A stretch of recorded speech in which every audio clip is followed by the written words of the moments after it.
At the box, we welcome to the NCAA Super Regionals presented by Capital One. Good things come to those who wait, and if that's the case, we're in for something great tonight.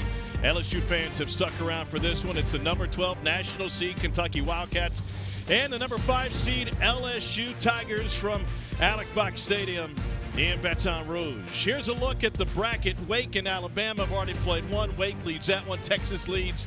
Southern Miss and Tennessee got interrupted by weather earlier today. They will pick up resume of that first game tomorrow. We got two of the best players in college baseball. Two-time Conference Player of the Year, Dylan Cruz, and SEC Pitcher of the Year, Paul Skenes, a couple of All-Americans for this LSU team. And with that, finally, welcome to Baton Rouge. Tom Hart alongside Ben McDonald. This is really David versus Goliath from a historical perspective. LSU has been to the College World Series 18 times. Kentucky has never been. Yeah, and if you look at it on paper, I mean, look, and I know Kentucky's the number 12 overall national seed, but LSU, 3 first-team All-Americans. Kentucky, 1 player that made second-team All-Conference. But this Kentucky team, they know how to win. They just do it a different way. And they're both just 2 wins away from making it to Omaha. Kentucky's got to deal with the best pitcher in all of college baseball. Paul Skenes leads the nation in strikeouts and just about everything else. Yeah, look, he got LSU off to a wonderful start in game 1 of their regional last weekend here in Baton Rouge. How about 12 punch-outs? Throws his first ever complete game, 9-inning complete game, 99 in the third on the year, 179 strikeouts now. And he's got this guy playing center field behind him. These 2 guys could go 1-2 in the Major League Draft. Yeah, and look, we've never seen that before in the history of the Major League Draft, have a players gone 1-2 from the same team. We very well could see that this year. Dylan Cruz has been sensational for this Kentucky team. They had to go through the losers bracket in their own regional to make it to this point. Now, they've got some guys who've hit the ball well, including their catcher Devin Burks, who swung it really well last week. Yeah, he had an outstanding regional there in Lexington. 462, 2 homers. He had 7 RBIs as well. He even scored 7 runs for this Kentucky team. This is a Kentucky team that does it a lot differently than LSU. Burks had a big weekend. They actually hit the ball out of the ballpark, which goes a little bit against their identity. But this is small ball versus big ball at the heart of it. No doubt about it. LSU 126 home runs. Kentucky only 51. But when I look at Kentucky, I think about pitching. Number 12 ERA in the entire country. The number 1 defense in the entire country. And they will pressure you up. They can steal some bases. Number 1 in the SEC in that department. They are plenty hydrated here in Red Stick. And they are ready to rock and roll. Going to be a late night in Baton Rouge. We're here for the entire thing. Game 1 coming up next.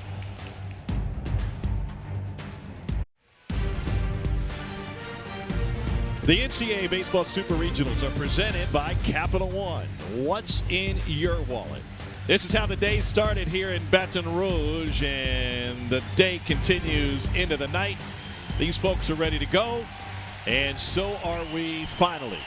Paul Skenes gets the ball for LSU, 11-2, 4th in the country in ERA, the nation's leader in strikeouts, approaching the all-time record held by Ben McDonald. 17 start this season. In 99 1/3, he's K'd 179. Yeah, and only walked 17. And folks, we always say big league stuff, but this is big league ready stuff. Fastball averages 98.5 miles an hour. There is one guy in Major League Baseball that's a starting pitcher that is doing that. It is averaging 98.5 miles an hour, and that's Hunter Green over at Cincinnati. That's what kind of fastball life Paul Skenes has. We are finally ready to go, about 7 hours late. The weather has cleared after a little bit of rain and some lightning in the vicinity. Tarp never came on the field, and we are ready to rock. Jackson Gray looks at a first pitch fastball at 102. Wow. You think Skenes is amped? Gray's had a good season, 5 home runs and 32 driven in, but he comes in a bit of a postseason slump, and now the count goes to 1-1. Another triple-digit fastball from Skenes. Senior from Wheaton, Illinois, was a great high school football player at Wheaton North. Just 4 for 21 last week in the regional. And Skenes gets a strike on the edge.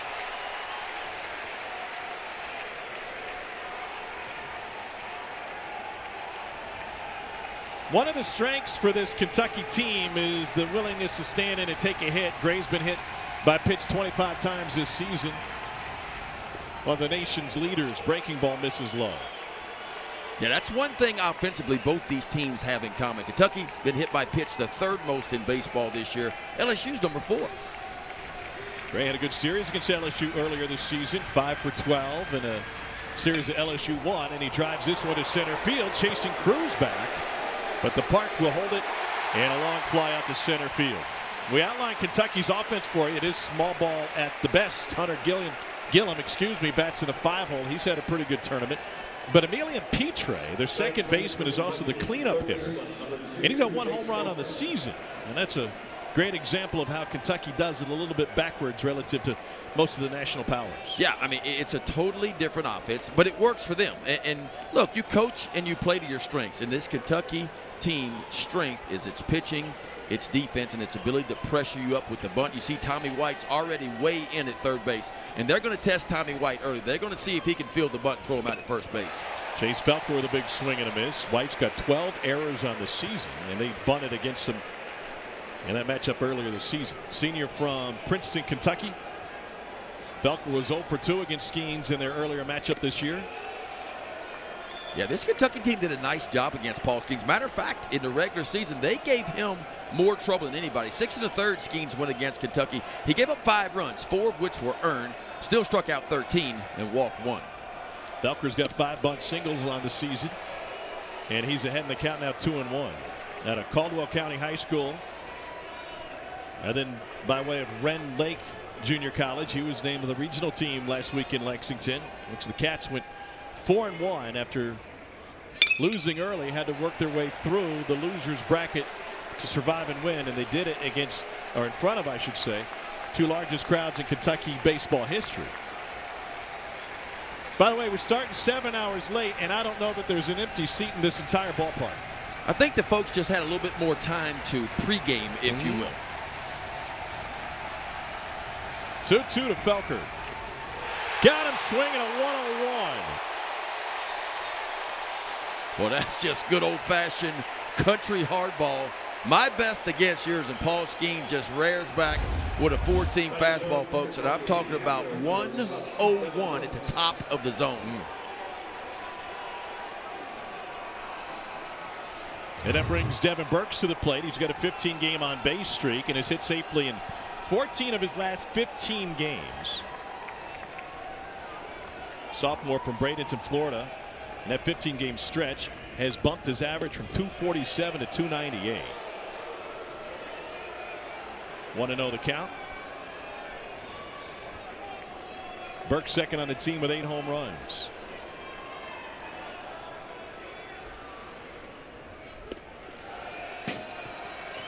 Talk to me about the mental stress on Paul Skenes waiting all day to finally take the mound. This is difficult, right? Because he was game ready at 1 o'clock. He was ready to go at 1 o'clock for a 2 o'clock start.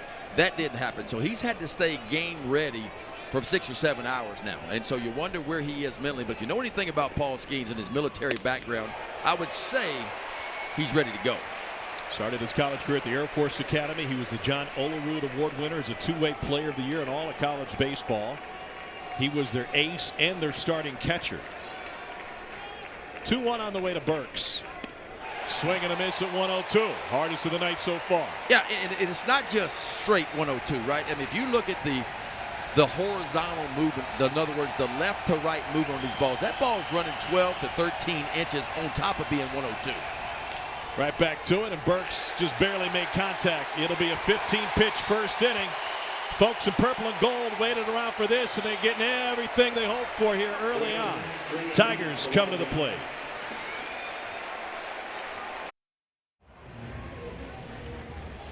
Two head coaches looking to take their teams to Omaha for the first time under their direction. Nick Mingione, the head man for Kentucky, had the Cats at this spot in 2017, lost the Super to Louisville. Jay Johnson has been to Omaha twice as a head coach at Arizona, looking to get LSU back there, but they consider their birthright here in Baton Rouge. Cruz is the leadoff man. Tommy White, third in the country, and RBI bats right behind him. That is a 1-2 punch at the top. And they're going to Kentucky's going to lean hard on their big senior pitcher, 6'4", 195-pounder Zach Lee. And that's who LSU will face Zach Lee's had a really good year. 5-3 with a 3.7 ERA. That is outstanding. 67 in the third, 58 hits, 27 walks. He can strike you out. 73 strikeouts as well. He's a sinker slider guy. Going to use his two-seam fastball and throw a lot of sliders off of that. So he's going to work more east to west than he will up and down. And when he's on his game, he's creating ground balls, and he wants to keep the ball down to the bottom of the knees to keep the ball on the ground against this explosive LSU offense. It's a Kentucky team that started its regional play with the win against Ball State. Game 2 against Indiana was Lee's start. They took the loss in that one. He went 7 innings, though, 4 runs and 5 hits. Ready to go. Best position player in college baseball, Golden Spikes Award finalist Dylan Cruz will lead things off. He has hit safely, or pardon me, reached base safely in every single game this year and the last handful of last year. It's a 65-game on-base streak for Cruz, who hit .615 last week in the regional with a couple of home runs. Yeah, he put on a show in the Baton Rouge Regional last weekend.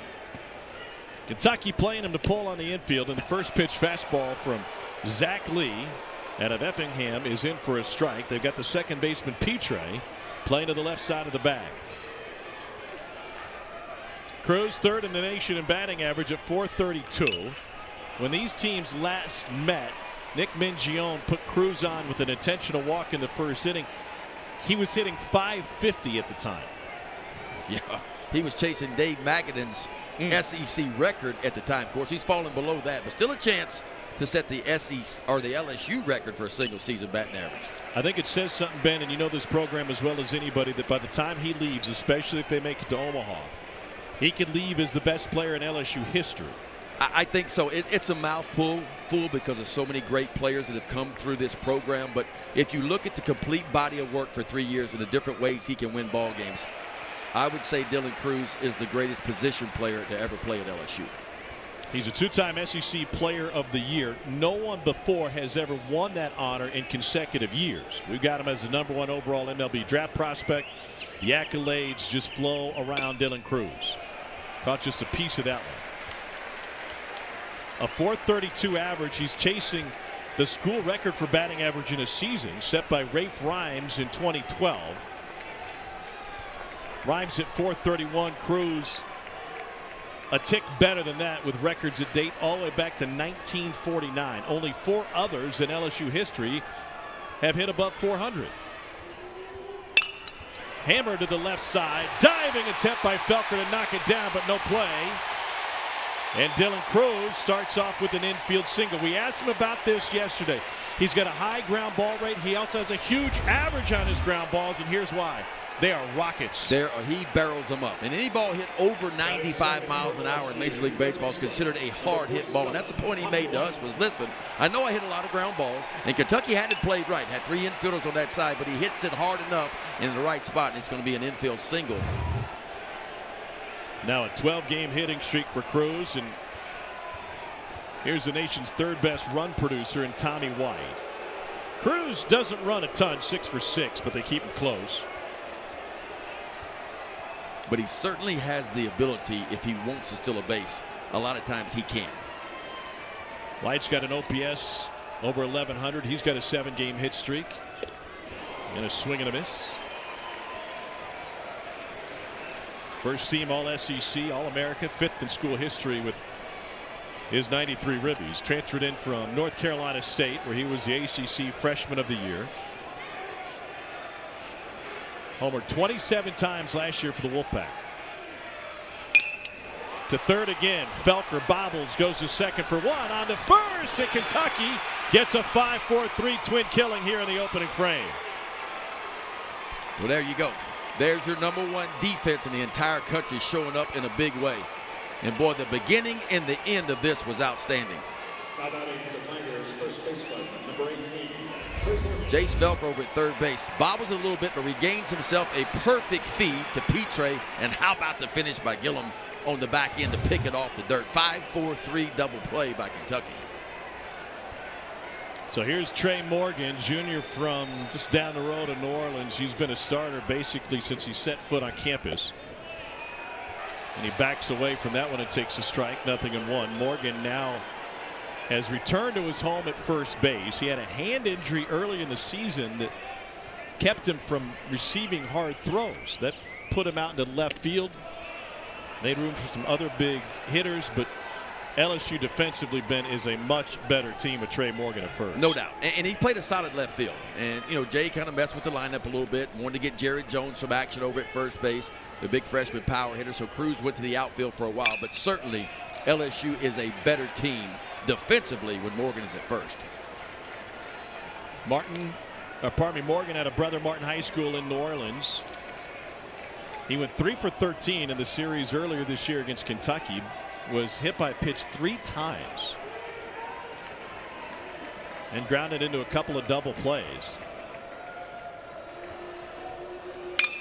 And he sends a shot towards a gap in left center field. It is gone! Home run, Trey Morgan.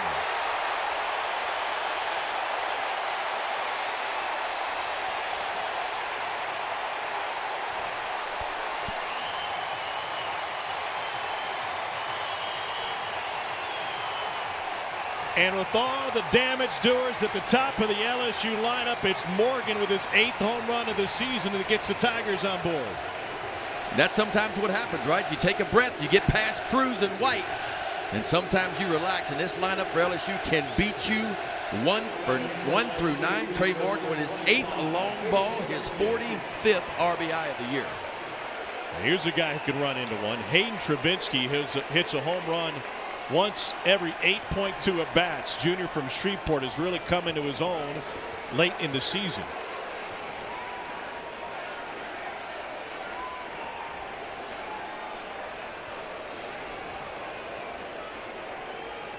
Travinski's hit safely in 16 of his last 17. 2 of his 10 home runs have come in that span. He's finally healthy, telling us yesterday 3 different knee surgeries, shoulder injury, concussion. He's been through everything, and finally late in the year he sidled into Jay Johnson's office and he said, "Coach, I'm healthy, I feel great, I think I can help."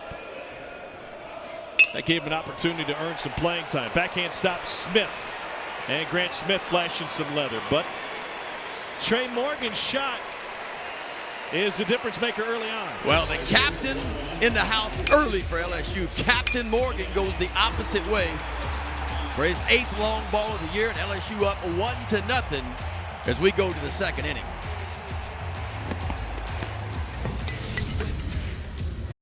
Take you back to mid-April, 3-game series here at the box. LSU won 2 of 3, including a 16-6 win in Game 1 before Kentucky pulled ahead in Game 2. And Tommy White won it for LSU in Game 3. Paul Skenes in that start struck out 13 over 6 innings pitched. And that game was basically over in the first 2 innings. It was 11-0 LSU. Yeah, did give up 7 hits, and that's the most hits he's given up in one single start this year. But, as you mentioned, the game was out of hand early. This is Emilian Petre, sophomore from Quebec, Canada, .322 average with 1 home run in the cleanup spot. Part of this sensational middle infield for Kentucky with Grant Smith playing shortstop. Boy, that defense was on display too in the bottom of the first. 2 outstanding plays by this Kentucky defense. Foul back, 2-2. Paul Skenes going to throw that fastball about 68% of the time. Opponents hitting .211 off of it. The slider he'll throw 26% of the time, and opponents only hitting .072 on his breaking ball. Few changeups, about 6% changeups. Grounded to the right side. Here's Morgan with an easy scoop. 1 down. And Hunter Gillum coming up. At the plate for the Wildcats, first baseman, number 14, Hunter Gillum. Gillum's riding a 4-game hit streak. He's a 5th-year senior from Farmville, Virginia. Stayed in Farmville to attend Longwood, which was his dream school. Was a walk-on at Longwood. He said he dreamed of playing there because every day he'll go right by the ballpark. His family lives so close to campus and right across the street from the baseball stadium there that his mom could hear the starting lineups being announced over the PA system and would tell him when he got home from school it's time to go over and watch a game in Longwood. And he chops one to short. Here's Jordan Thompson. 2 down. Skenes has retired 5 in a row.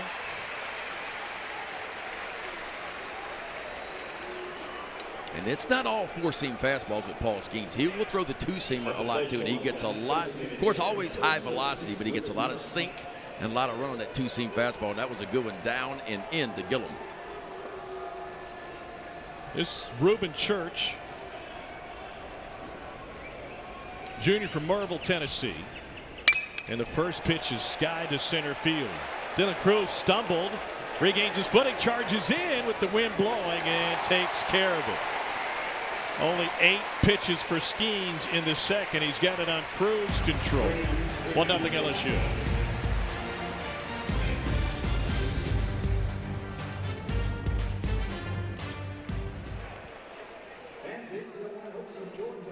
To think he picked up the tab for all of those tickets out in right field, and they have rewarded him by being full throat here already. And we've already punched 1 ticket. Kevin O'Sullivan is taking his team, his Orchids, in that lavender scent on to Omaha again. They swept South Carolina, game 1 behind BT Riopel's 8th inning home run, and game 2 behind Hunter Waldrop's 13 strikeout shutout. Virginia Duke will play tomorrow, game time TBD. That game is even 1 apiece in Charlottesville. That series, I should say. Game number 1 here in Baton Rouge. Senior Caden Beloso, OPS over 1,000, 2 home runs, both solo shots in LSU's regional win. Tigers as a team hit .370 over the 3 games with 9 home runs, average nearly 9 runs a game, the most prolific offense in college baseball. Averaging 9.3 runs a game on the season, 4th best in the country. Yeah, what was strange about the regional, though, in game 1 against Tulane, played a little small ball to win. They had 11 base hits, 9 were singles, 2 doubles, but they had 2 sacrifice flies and 2 sacrifice bunts. And then they played long ball in the final 2 games against Oregon State. Not sure the ball's going to travel very well tonight. The wind has been shifting, but generally blowing in, and Beloso flies out to center.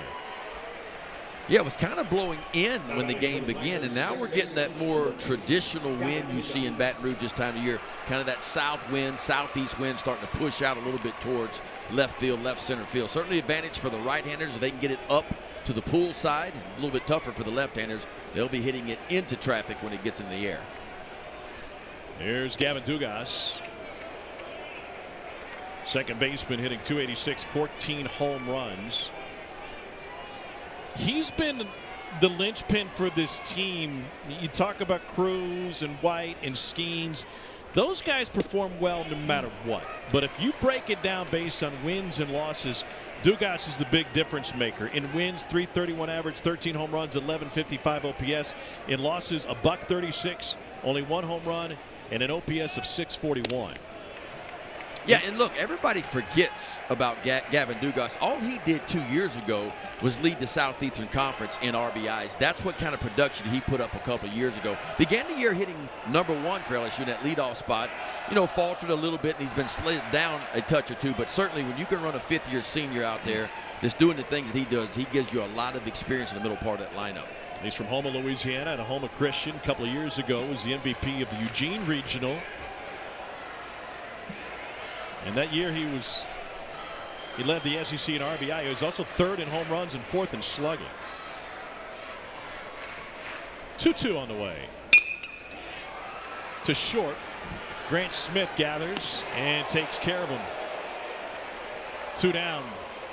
Well, Zach Lee's doing exactly what he wants to do. A lot of 2-seam fastballs. He's creating those ground balls he wants to. Now, he got one up to Trey Morgan, and it cost him with an opposite field home run. But for the most part, he's doing what you thought he would do. Fastball is going to be, average about 91. He'll show you a 92 or 93. The slider is definitely the best pitch for him. It's swung and missed 36% of the time, and opponents hitting 159 off his slider. Here's Braden Jobert. And there's that slider, and there's strike 1. Jobert from down the road in Slidell, Louisiana, hitting .305 on the season. That jumps against righties, hitting .341. He had one of those 9 home runs in the regional.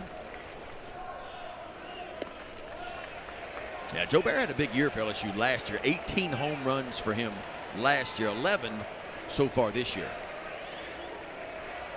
Game-winning solo home run in the bottom of the 8th against Oregon State in the 1-0 game. That was a 6-5 win for LSU. 1-2. Talked about these teams having almost opposite offensive identities. It's almost as if Lee and Skenes have opposite pitching identities. Yeah, I mean, it's almost and look, Paul Skenes, look, what has he got? 17 walks in a year, so he has outstanding control. But certainly Zach Lee lives with that two-seam fastball and that slider. He wants to stay down, and we said early, the key for him is creating ground balls. He's gotten 4 outs with his ground balls so far, including a double play in the first. 2 balls, 2 strikes. Zach Lee was a starter this year, more of a bullpen guy last year for Kentucky. Then you go back 2 years ago, and he was the Sunday starter for Kentucky. So he's done a little bit of everything. But what he does have is experience. 169 career innings, 165 punch-outs to go with it. Senior from Effingham, Illinois. And he just missed with the breaking ball. Scott Latendre is our home plate umpire. Yeah, if I'm on the bump, I need that one. Like, I want that one. Well executed by Lee. First full count of the night.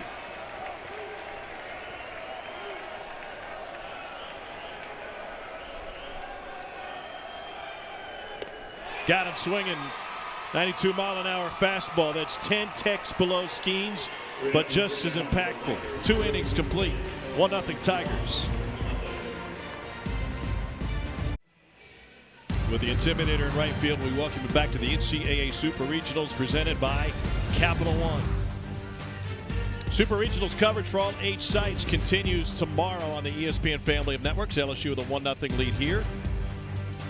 Weather pushed us back by 7 hours tonight. Weather also impacted that series in Hattiesburg between Southern Miss and Tennessee. They'll restart game number 1 tomorrow, then play game number 2. For more information, visit ncaa.com, the home for all 90 NCAA championships. Ryan Waldschmidt in the 7-hole leads off for Kentucky. And the first pitch low. Waldschmidt 1 for 3 against Skenes earlier this season. Sophomore from Bradenton, Florida. Homered in the regional action for Kentucky. And he sends a high chopper to left side. Thompson with a backhand stab. And too late to get Ryan Waldschmidt. Yeah, Waldschmidt can run. 17 for 19 in stolen bases for him. And just a high chopper right in front of home plate. And I tell you, Jordan Thompson did all he could do to range to his arm side in the hole across the diamond, but not nearly in time. So a good start for Kentucky here in the top of the 3rd. Watch Jordan Thompson range to the backhand side. Picks it right off the dirt. A strong throw across the diamond.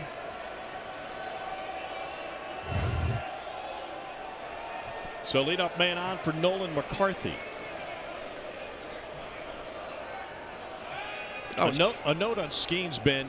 First SEC pitcher with 180 strikeouts in a season since David Price in 2007, and the first in Division I to reach that mark since first rounder Carlos Rodon did it for NC State in 2013. And you mentioned this earlier. All of those Ks against only 17 walks. Yeah, I mean, that's what's impressive. I mean, we've seen some good stuff over the years, but, you know, he's getting a lot of comparisons to some big league guys that are outside. And Strasburg's probably the closest comparison stuff-wise, but even Strasburg did not have this type of command. And he certainly did have these kind of numbers against the type of competition that Skenes is facing on a weekly basis in the SEC. Strasburg having played at San Diego State.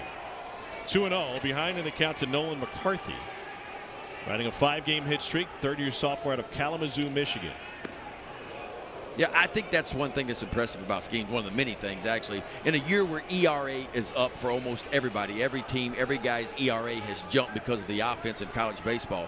Paul Skenes has dropped his ERA by over a run per game. To the right side, chance for 2 for LSU. Thompson with the turn and a 4-6-3.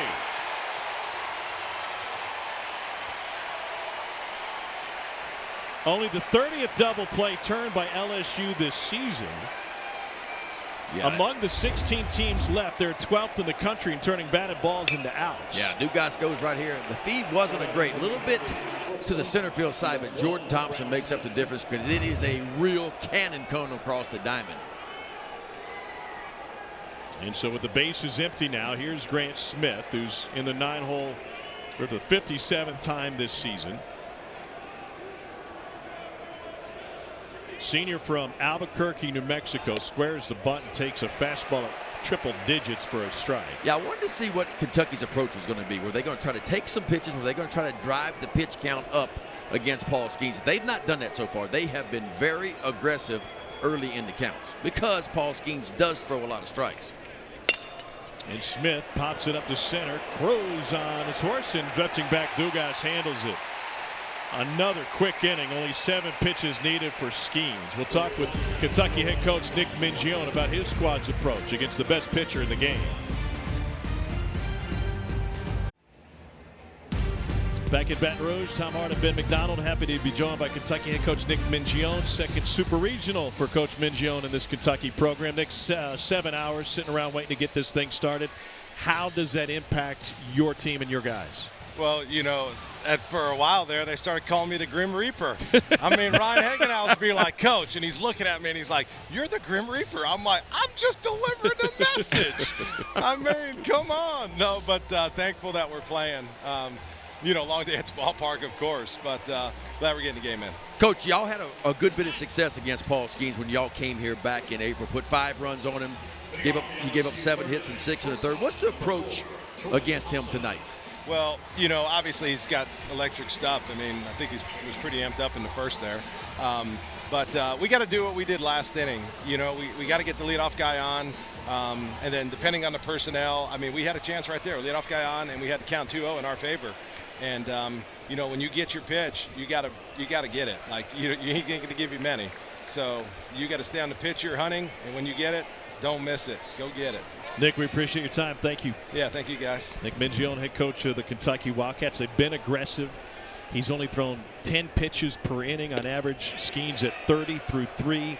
That includes 15 over the last 2 innings. Zach Lee going to work against the 8-hole hitter Jordan Thompson.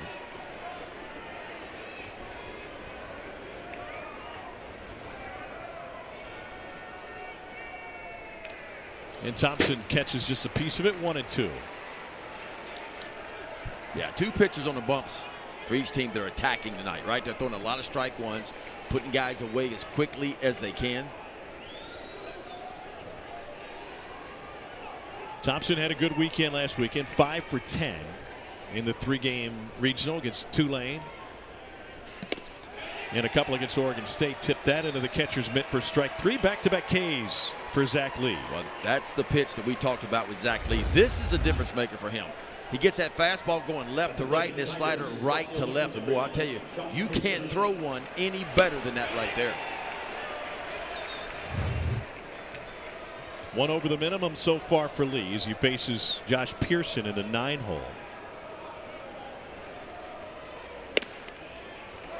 And a first pitch strike.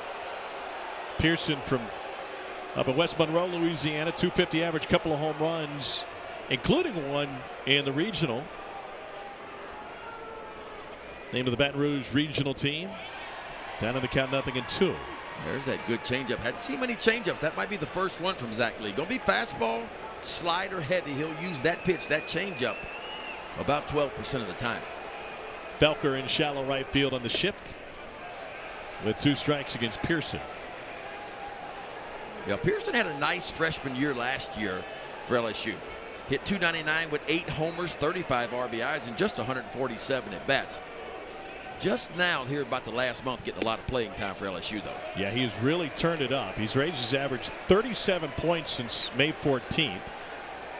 Teammate Gavin Dugas said he's taken the best at bats his entire career. Postseason Pearson's what I'm going to call him the rest of the way. To put postseason in front of your name, that's a great nickname. Yes. Swing and a miss. Lee's got 3 straight strikeouts. He's doing his best Paul Skenes impersonation. Yeah, I tell you what, he's telling Paul Skenes, hey, I can punch you out too. This is a really good little backdoor breaking ball. Just dots it right on the outside part of the plate.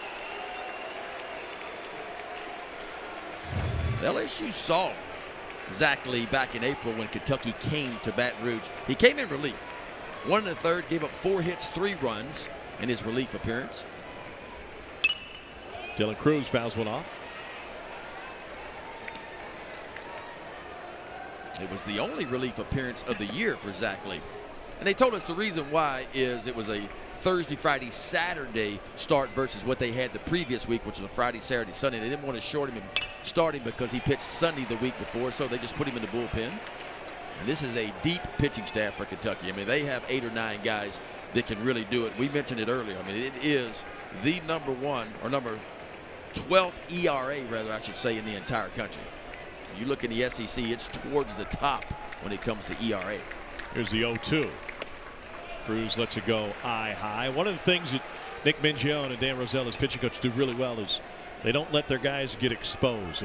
In that regard, Zach Lee finishing his first trip through the lineup. I don't know that we're going to see him out there for an awfully long time. Well, if he keeps putting that breaking ball to the outside part, because he's accumulated some innings this year, 67 on the year, and I think they're going to ride him until they feel like the stuff is starting to go away. And LSU's been really good this year, like a lot of veteran offenses, as kind of going to school the first time through and making some big adjustments the second time through. And I think that's what you're talking about with Nick Mingione, and that's what he's worried about. What kind of adjustments will LSU make the second time through? Dylan Cruz single in the first inning and a hot shot to the third baseman Chase Felker.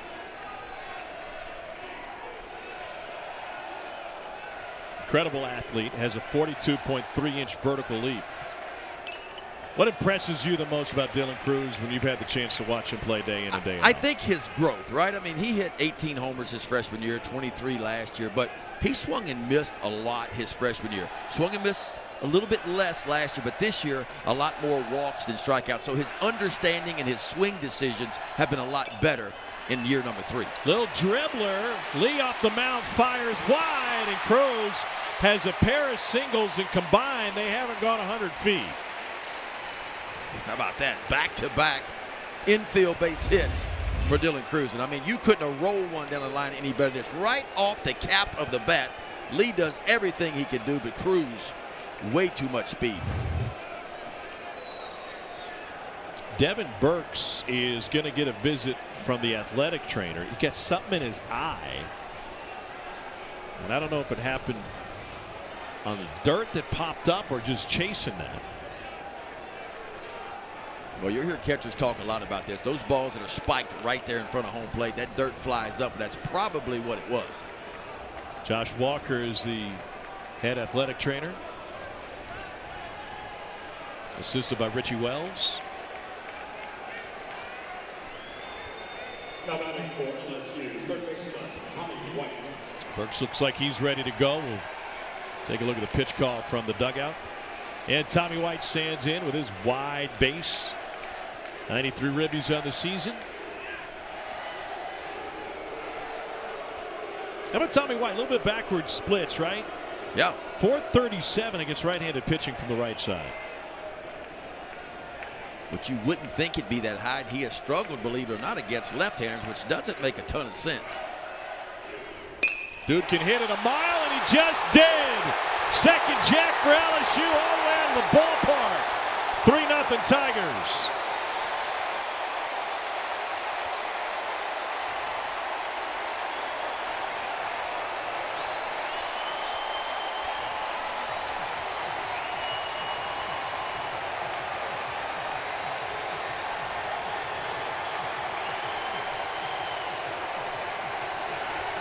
Tommy Tanks with his 21st of the season, and the 2-out infield hit for Cruz allows Tanks to do damage. You talk about a tank, too. He just goes down and sticks his nose on his two-seam fastball and finds the barrel. And he knew it when it touched the bat. This was leaving everything well out over the left field wall and over the bleachers in left field. Make it 21 bombs and 95 RBIs now for Tommy Tanks. And now Trey Morgan takes the first pitch strike again. He went yard for LSU with 2 outs in the first inning. All of this damage. All 3 runs in this game coming with 2 outs for the Tigers. Changeup misses. 1 ball, 1 strike. Tommy Tanks, freshman record for home runs last year.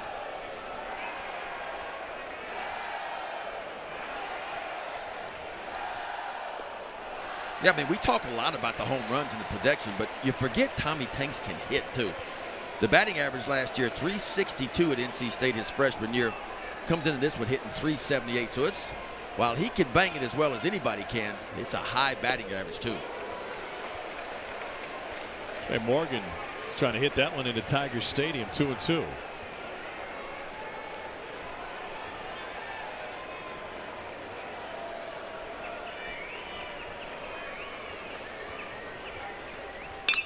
And he torches this one deep into right field. Morgan's homered twice into the student section this time.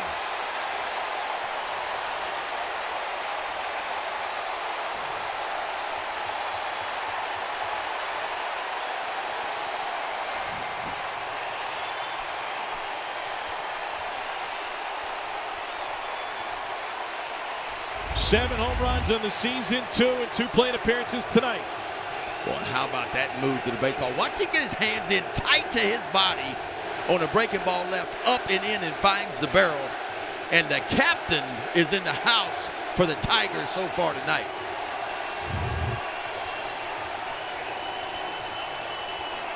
I would say Jay Johnson's investment in the student tickets has paid off. Dan Roselle, the Kentucky pitching coach, chatting with Lee.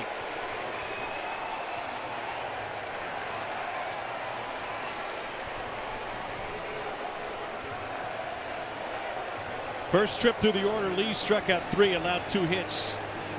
And look at the damage that 1 through 9 can do for LSU. Second in baseball with an OPS over 1,000 as a team. Well, we talked about their ability to make adjustments the second time through.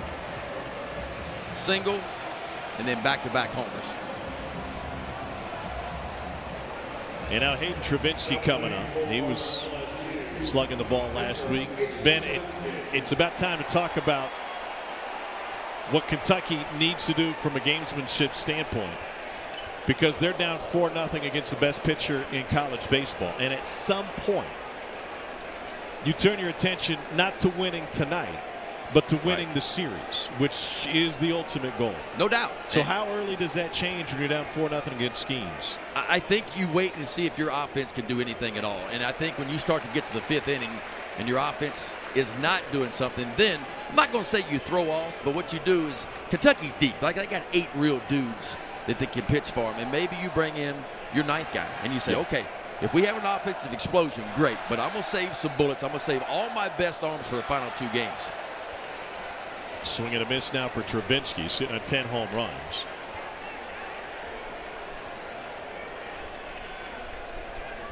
And if you'll go back to that first game in April when Kentucky came here, that's kind of what happened. LSU got out early, and then Kentucky just kind of went through the game, got through the game, gave up a lot of runs, but said, okay, they hit the reset button and came back and won game 2. And then game 3 was just a 1-run game, and LSU came out on top.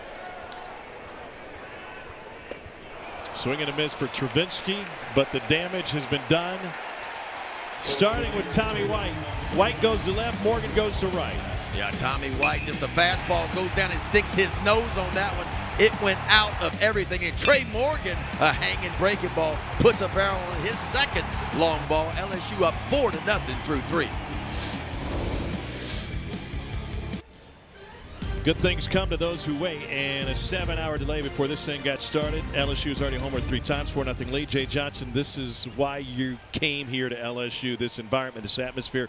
You've seen it already multiple times tonight. What kind of lift does this give your program to have a 9 o'clock start in this place exploding at the seams? Yeah, massive. Big hat tip to the fans for sticking around. And, yeah, I hope every good player in the transfer portal is watching this right now, because this doesn't exist anywhere else. Always selling. Coach, what do you think? I mean, how do you guys go through a rain delay like that? I mean, what's the process like with your guys? And certainly your starting pitcher, Paul Skenes. Yeah, we got a veteran team. They know how to handle themselves. We have a couple meetings throughout and just kind of a couple check-ins to not get too far away from the mindset we need to come out and execute when they say go. Jay, thanks for your time. We appreciate it. The recruiting never ends. Here's Jackson Gray. And the first pitch misses up to Gray, 1-0. flew out to center field in the first inning. Skenes 7 pitches in the third, only 8 in the second. And Gray fouls one off. So Kentucky needs something to happen top of the order, second time through against Paul Skenes. And we'll see what kind of adjustments they can make. You know, can Kentucky make some adjustments? Skenes has kept his pitch count down so far. I mean, he's only, 32 pitches here into the fourth inning. Gray's a former Division III player. He started his college career at Washington University in St. Louis. He was joking around with the team. You know, they only have a couple of guys who have postseason experience. He said, don't forget about me. We played in a D3 regional. And that's true, except they played in front of 400 fans at Wash U. A little bit different here. Yeah, but the good news for Kentucky is, right, they experienced maybe not this type of environment, but one very similar to it back in April. Couldn't hold back on the 99 up. Yeah, if you're going to chase that one now, good luck. Because I'm going to tell you, there's nobody standing in the batter's box anywhere that's going to catch up to 99 up there.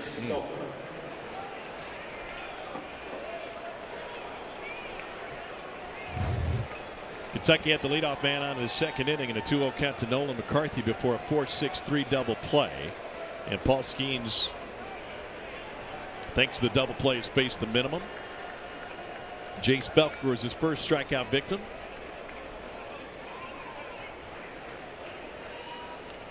Felker had a pretty good weekend series against LSU back in mid-April, went 3 for 11. But was 0 for 2 against Skenes.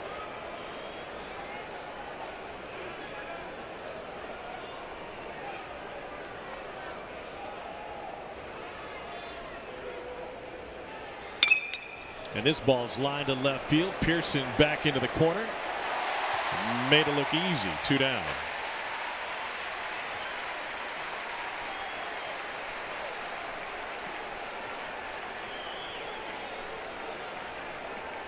Take a look at the repertoire for Paul Skenes. A whiff rate of 67% on the slider. That is otherworldly. Well, to give you an idea, the average college pitcher swing and miss on the fastball, about 18%. About 33% on the changeup is average, and about 33% on the slider is average. You can see Paul Skenes well above average in all three. But it does feel like he's spinning a few more breaking balls in this game than what he typically throws. Here's Devin Burke, 0 for 1.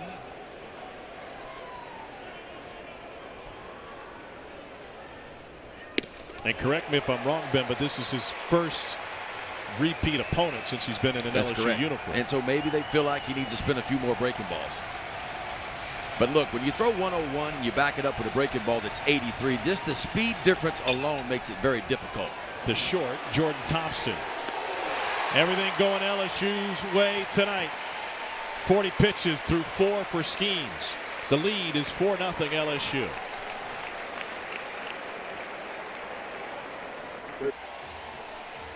It's a 4-0 lead for LSU. Game 1 of this best-of-3 Super Regional. Winner goes to Omaha. Sunday Night Baseball being the Bronx as the Yankees finish up the weekend series with the Red Sox. 7 Eastern, 4 Pacific on ESPN. ESPN Deportes and ESPN Radio. Coverage begins at 6 with Baseball Tonight Sunday Night Countdown. Yankees won 3-1 tonight. Rafael Devers homered. He gives them 21 against the Yankees, 3 more than any other opponent, and the most by any player against the Yankees since Devers made his debut with the Sox in 17. Who's leading the East? Well, the Tampa Bay Rays are leading the East, but the Baltimore Orioles in second place in the East, the third best record in all of Major League Baseball. Here's Cade Beloso to lead off the 4th inning. Flew out to center field his first time up.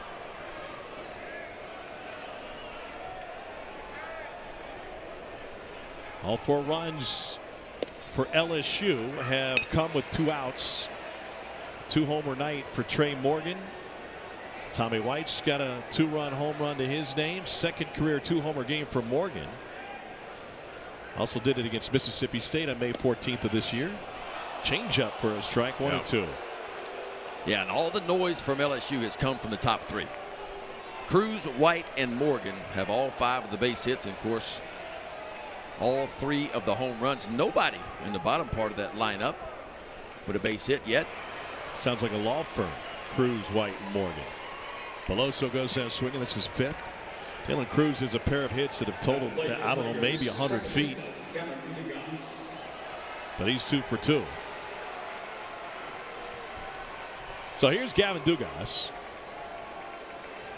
You know, each and every year as LSU prepares for the postseason, there's a couple of guys that are from in-state where it just seems to mean a little bit more to them given their history and their upbringing, and Gavin Dugas is one of those guys. Yeah. 5th-year senior, been around a long time, started his career out in left field for LSU and made that transition into second base this year. Guy that's fought some injury problems. Of course, the eye problem he told us about, you know, this year, which, you know, started back in fall ball, and the career was really in jeopardy when they figured out what was going on. Had an eye condition, had to get an eye operation to fix the problem with his cornea. I guess the problem's fixed as he launches this one to left center, and that one's gone. Home run number 4 on the night for LSU.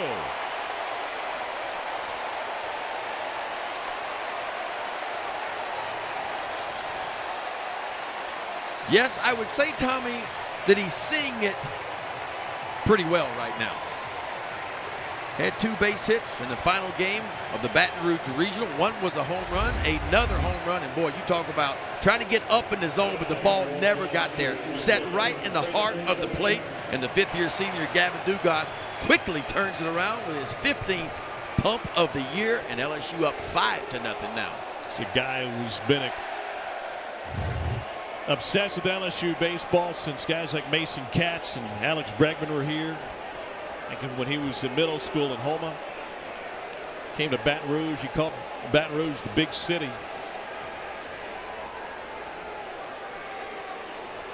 And here's Braden Jobert. 5-0 Tigers, and the first pitch up and away, 1-0.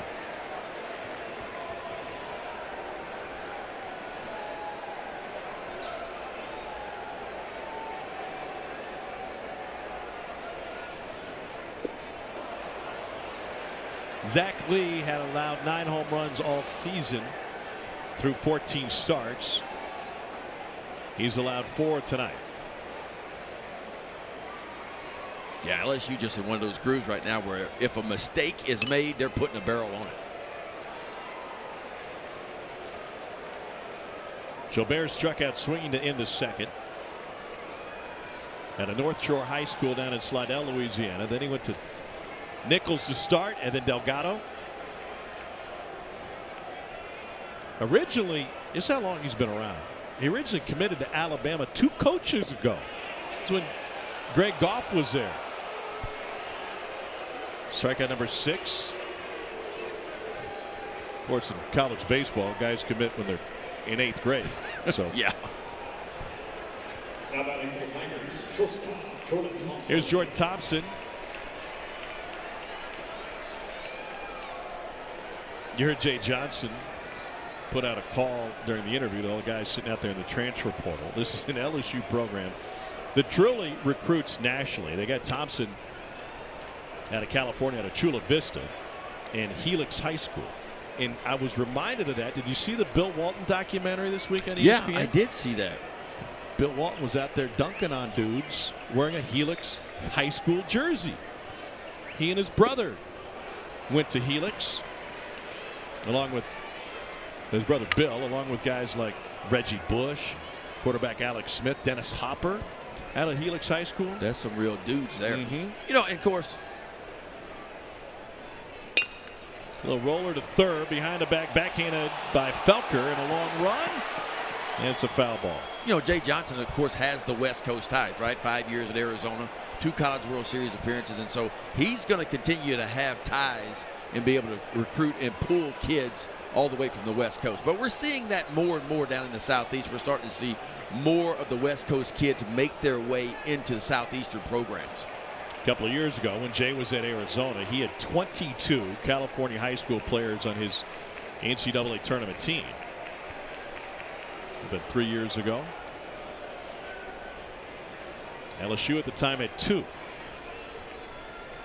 Yeah, it's a difficult time. It's a difficult time right now for college coaches because you're trying to navigate so many pieces, especially if you're still playing right now, right? Trying to get to Omaha, trying to keep one eye on the transfer portal, trying to keep the kids that you have on your team, trying to work your freshman class and talk guys out of not going into the draft. So a head coach right now has his hands full. And, of course, for Jay Johnson, he's trying to find another pitching coach as well because Wes Johnson took the head job at Georgia. Yeah, Wes is still on the staff and will be throughout this postseason run. He's telling us that he saw it coming. They had numerous conversations throughout Georgia's coaching search, but he'd been through a similar scenario that didn't end well years ago, and he said, I just made sure Wes and I were on the same page. You need to be all in and have your feet here with this team. To short, Grant Smith takes care of it. But Ben, another home run. This time it's Dugas. Yeah, the Tigers with the long stroke working tonight. This time, Dugas, his 15th long ball of the year. The Tigers up 5-0 now.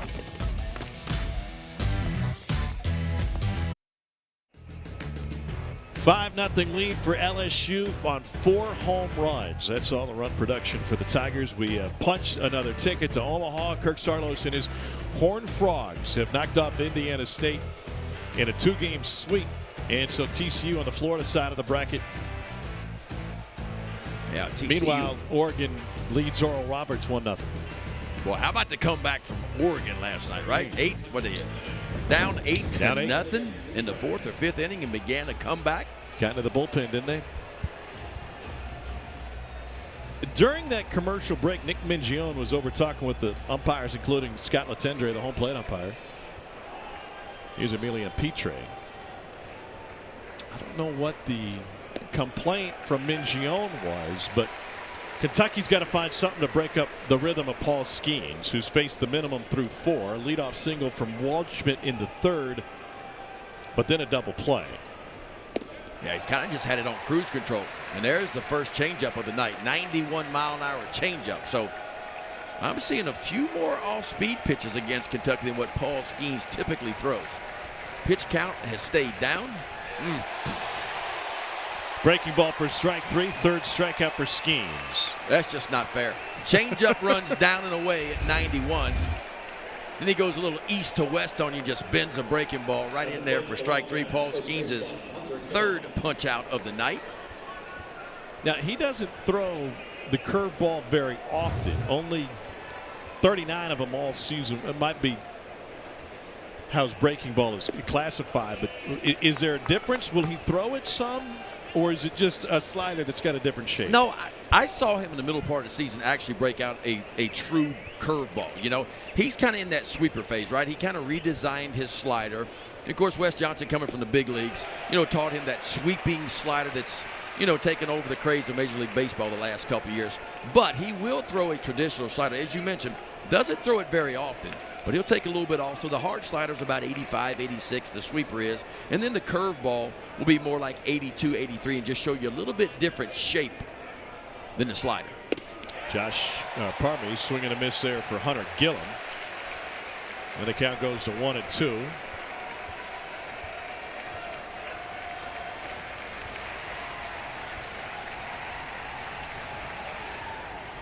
And Gillum ignores that one. Great chat with Gillum yesterday about his upbringing in Farmville, Virginia, and his time at Longwood. And here he is now starting in a Super Regional against Paul Skenes and LSU. And a check swing. He went. Back-to-back Ks for the first time for Skenes tonight. And if Skenes gets this one going, you can forget about it. You got to chase 100. And he can turn it right to left like that. Anything turned like that should have a blinker on it.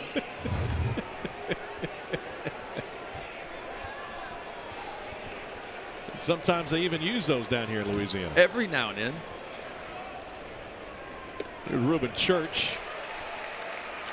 As Skenes is really in a rhythm now.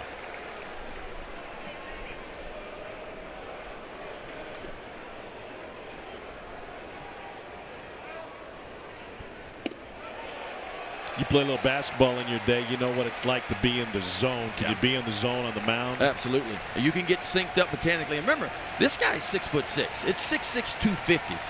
And for him to be able to repeat his mechanics like he does is pretty impressive. Church into center. Cruz couldn't find it. That one's going to fall into no man's land. It's not the first time Dylan Cruz has had a hard time seeing the ball off the bat tonight. Yeah, it looked like Cruz took a step back, and when he took the step back, he slipped. And once he slipped, he wasn't going to get to this ball. See him on the ground right there. He's coming hard trying to get to it, but falls right in front of him, what should have been the third out of the inning. And maybe, just maybe, this is the break Kentucky needs to try to get something going. He also slipped on Church's pop-up to center in the second, but was able to recover in time to come in and make the play. So a 2-out bloop single for Ruben Church brings Ryan Waldschmidt to the plate.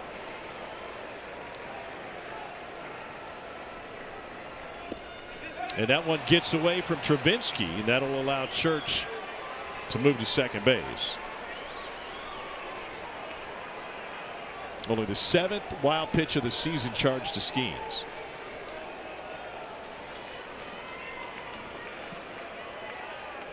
Five games in the Lexington Regional, and Kentucky homered 6 times.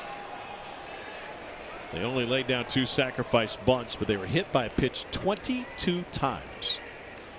10 in one game, one off the NCAA record. Tough to volunteer to get plunked by triple digits. Yeah.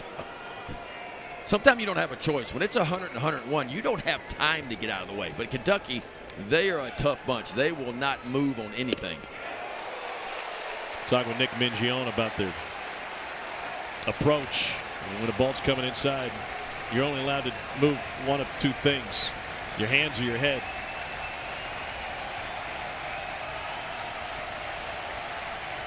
1-2 from Skenes. And Travinski was on his way to the dugout. Thought that was strike 3. Takes it to 2-2. If you're Skenes, you repeat the fastball here, or do we see the slider? I think with the stuff he has right now, he's got 2 choices. He can either dump that slider in there, or he can go right back to the fastball. I get the feeling slider's coming. There it is. Got Waldschmidt swinging. Strikeout number 5. And Skenes getting out of any perceived trouble just as quickly as he got into it. How about punching out the side? With only the 2nd hit of the game for Kentucky tonight. But Waldschmidt not able to do anything with the slider. Middle of the 5th. 5-0 LSU.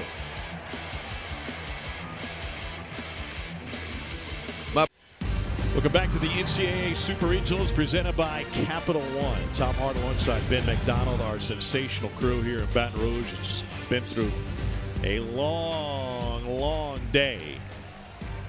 Paul Skenes trying to make quick work of Kentucky tonight. Middle of the 5th, LSU with a 5-0 lead. And Zach Lee on the mound for Kentucky. This is Josh Pearson. He's 0 for 1 of the strikeout.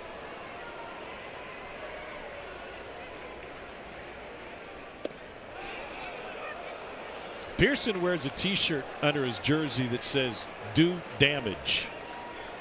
This LSU lineup has done damage.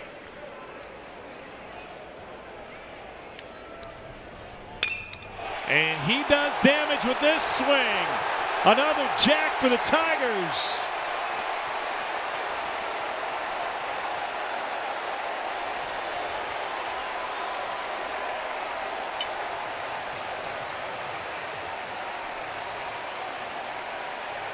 That is the 9-hole hitter that nearly hit that one right through the bleachers. Damage he did. LSU now with 5 long balls, and look, it is 1 through 9 with this offense. There's not a break in it. And when they get it rolling like this, and I'm telling you what, they are not missing any mistakes. 2-seam fastball left, up, out, over the plate where Zach Lee doesn't want it. And Josh Pearson quickly turns it around, his 3rd long ball of the season. Yeah, now Dylan Cruz.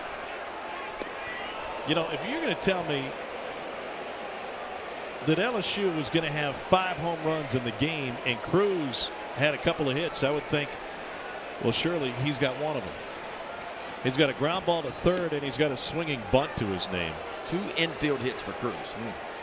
Last 8 batters for LSU against Zach Lee have hit 4 home runs and gone down swinging 3 times. Oh, I think he took broke a it. panel out. I think he broke it. Have to put that on his tab.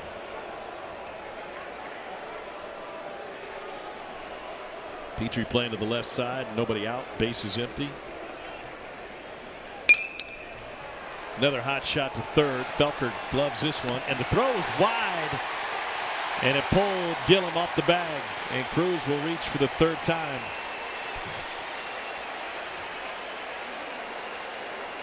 Charge Felker with his 12th error of the season on this wide throw. Yeah, ball hit hard. Just a 2-hopper. Does everything right, but this throw kind of sails on him towards home plate.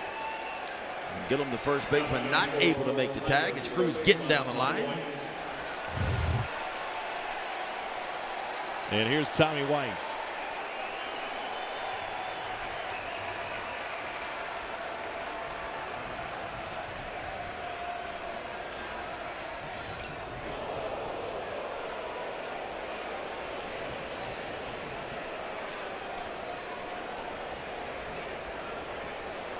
Tommy White hit his 21st home run of the season his last time up.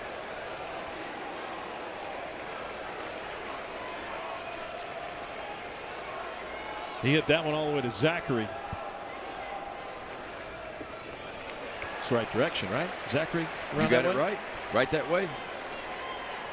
Over towards the new bridge. That's the new bridge. It's the newest bridge. Although it's got some years to it, it's still newer than the old bridge, which is just north of there. Seth Lowe getting loose for Kentucky. 1-2 to Tommy White.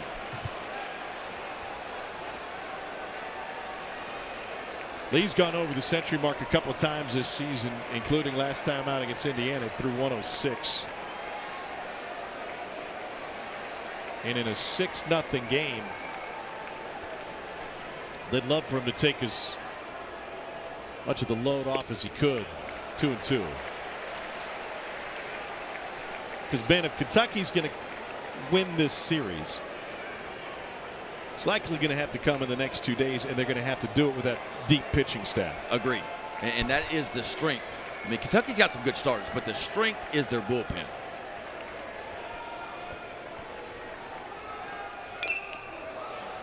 I mean, Mason Moore was unbelievable in the region. Well, let's take a look at Tommy White and what he did his last time up. Just gets a 2-seam fastball down and in. He simply just drops the head on it and all the way out of the ballpark. His 21st long ball of the year, his 95th RBI for Tommy Tanks. LSU has 131 home runs this season, tied for the 3rd most in school history. Think about that.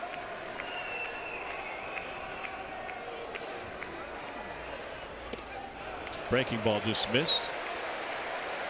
I'm not sure it was Zachary. I think he may have hit that thing to Slaughter.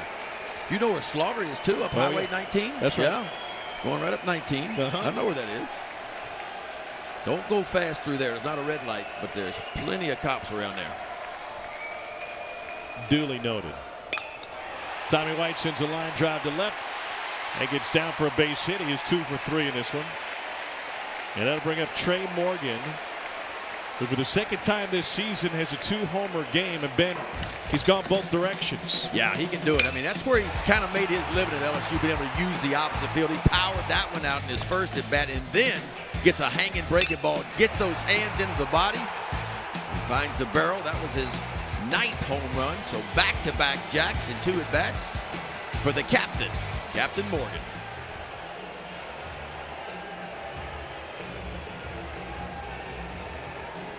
Brief mound visit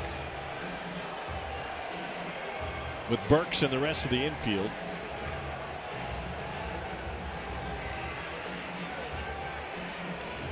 Now tied with Maryland with 131 home runs, trailing only the boys from Dunk City, Florida Gulf Coast with 142. It's a season high 5 tonight. And that gives them 14 home runs in 4 postseason games.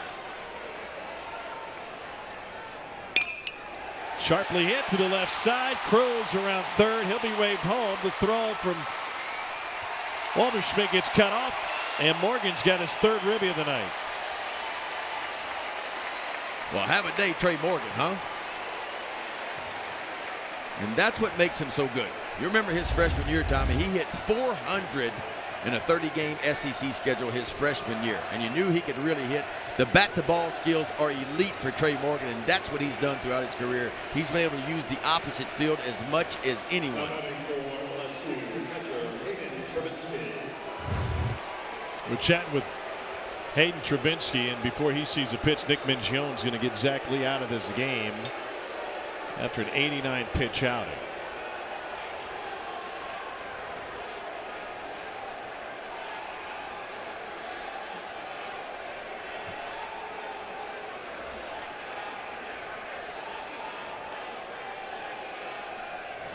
Must be frustrating for Zach Lee, because Ben, early on, outside of the Morgan home run, he did his job first trip through the lineup.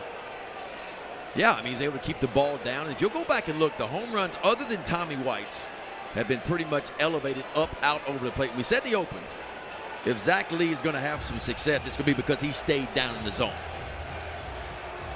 So the Cats will go to the pen, and that'll be the end of the line for Zach Lee. Tell you about the new guy right after this.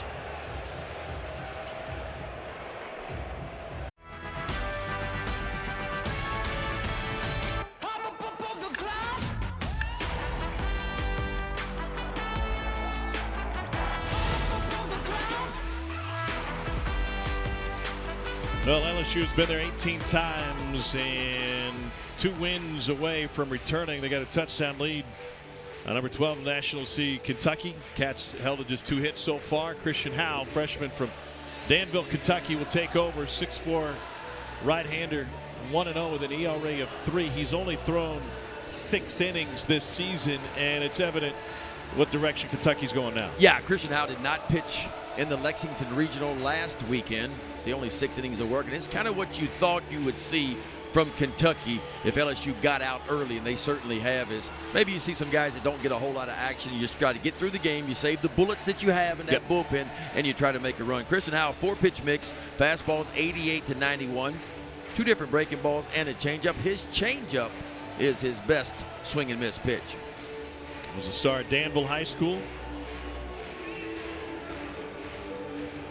And he'll face Hayden Travinski here. Garth Brooks calling Baton Rouge during that pitching change. And as LSU fans trying to call Omaha once again. Travinski 0 for 2 in this one. And it's fouled off. By the way, it bears repeating that the number 1 seed has been upset in the Super Regional round each of the last 3 tournaments, including 2 years ago. An Arkansas team that was number 1 from beginning nearly to end. And they lost their first Super Regional game to NC State by about 20. And NC State, they won the first game against NC State by about 20. Then NC State came back and won the final 2. The game 1 winner wins 79% of Super Regionals. But there are certainly exceptions. Travinski hit by a pitch, and the bases are loaded for LSU with Cade Beloso coming up.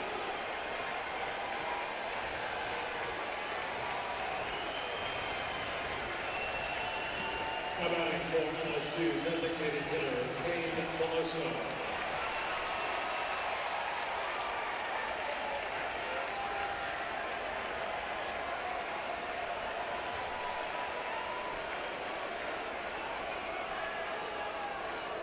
Cade Beloso is 0 for 2 in this one. He doesn't have a hit with the bases loaded this season.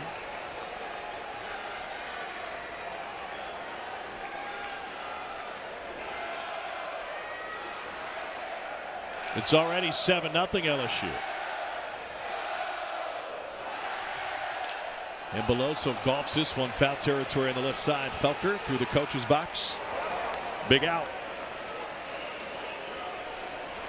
1 down with Dugas coming up. At the plate for the Tigers, second baseman Kevin Dugas.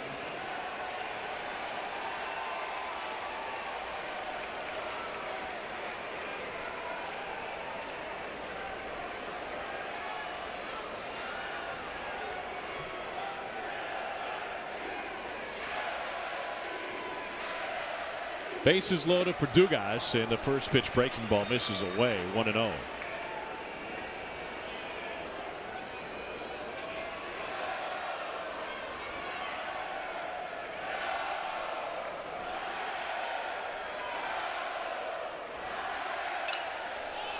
And Dugas pops it up.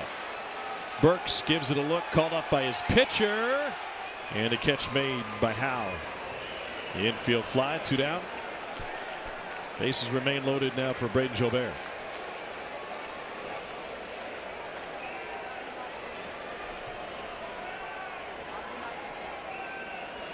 Right fielder, Braden Jobert.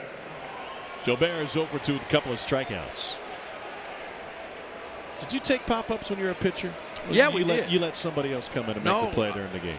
Always converged on the pop-up just in case something like that happened. You can see Devin Burks really didn't find that ball at all. It's first baseman playing way back on the grass, third baseman way back as well. Christian Howe was the only guy that could have got to that ball, and he did. He's got himself to pitch himself out of a real jam that he was in. Bases loaded and nobody out. He's got 2 infield pop-ups. Jobert 3 for 10 with the bases loaded this season, including a grand slam. And now they count 1-1.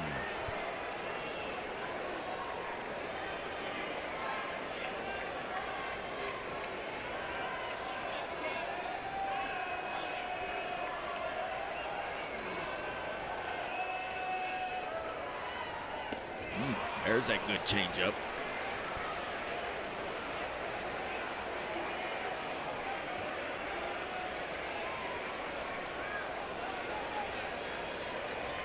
Howe followed the starter, Zach Lee.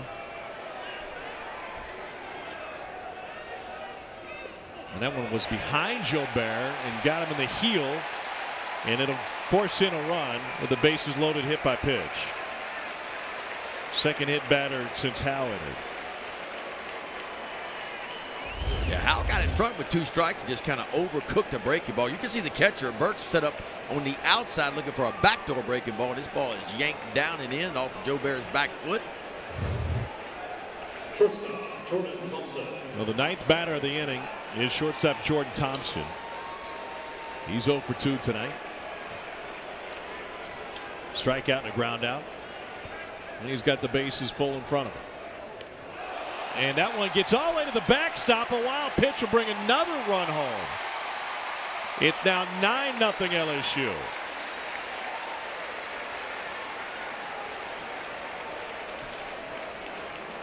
Turned Thompson into a traffic cop, waving home Morgan from third. Yeah, I don't know how this ball missed Thompson. Just a breaking ball left up and in.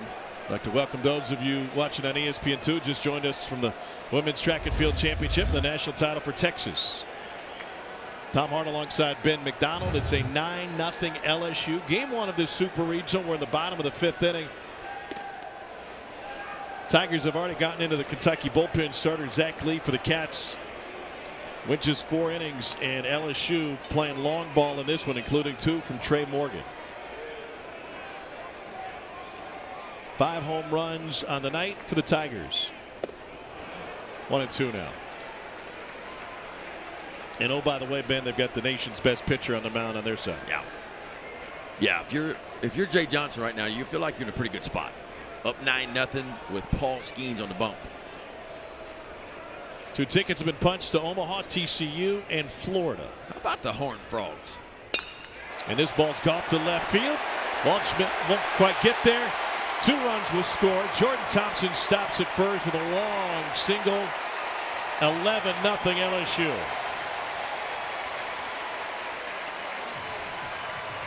This is a game that was supposed to start at 3 o'clock Eastern. We got started 7 hours late, and this LSU faithful, they left. They went to the parking lot, maybe went down the street to walk-ons. They found their beverages, but they sure as heck weren't going to go home. No. A lot of people left the park but came back, but most people, I felt like, stayed around. We saw a lot of tailgating, a lot of people walking up and down the street, as we were at one point, although we hitchhiked back. We did. It was too hot to walk back. First pitch strike into Jordan Thompson. And let me tell you, you try to walk here to the sports bar down the street, from here to the sports bar with Ben McDonald, there's not an easy direct path because you're going to get stopped at least 79 times, including a guy who stopped in the middle of the street, stuck his hand out the passenger side window with a baseball and a Sharpie. And they said, "Hey, Mr. McDonald, can I get your autograph?" "Yeah, we can do that, but you're sitting still at a green light, sir." Yeah, folks don't care about who's behind them around here. Here's the 0-2. They're just going to block the road. They're going to block it for Big Ben. That was something else. Took more pictures than Miss America at lunch.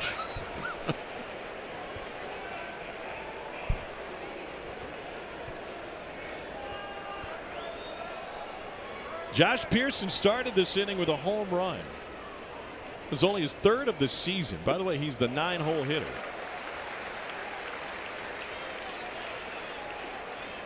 Yeah, Josh Pearson just could not get, and Jay Johnson told us yesterday, he said, listen, he didn't have a great fall, and it was a slow start for him. I just couldn't get him in the lineup. As deep as the lineup was in the outfield where it was, but plugged him in about a month ago. He started getting some at-bats and started performing like he did last year as a freshman, and not been able to get him out of the lineup since. Well, he loves seeing Kentucky blue across from him. Last year in Hoover at the SEC tournament, he went 5 for 5, including a bunt single. And at the time, he said, well, that was the proudest moment of my career. Well, now the sophomore from West Monroe, Louisiana, has also homered against him in a Super Regional. Pretty good run for Pearson. 35 starts last year, Hattiesburg Regional team, and he tomahawks this one to the left side against the shift. It was a long run for Felker, and he overran it trying to get there after playing deep and short. Pardon me, that was Grant Smith playing on the left side of the infield. And the shift giveth and taketh away. If they're playing straight up, Felker would have had a routine play. Oh, yeah. He had to go a long way. I didn't think he was going to even get to this ball, but a slide right at the end, and he just kind of slid past this one. Ball always seems to spin back towards the field to play when it's over in that direction.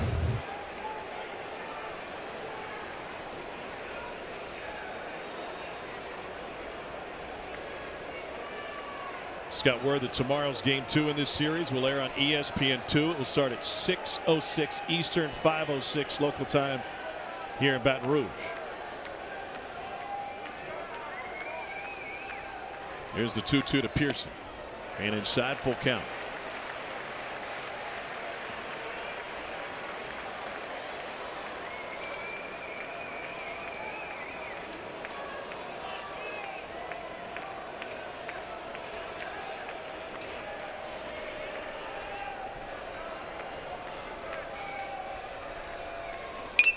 And Pearson rips one foul.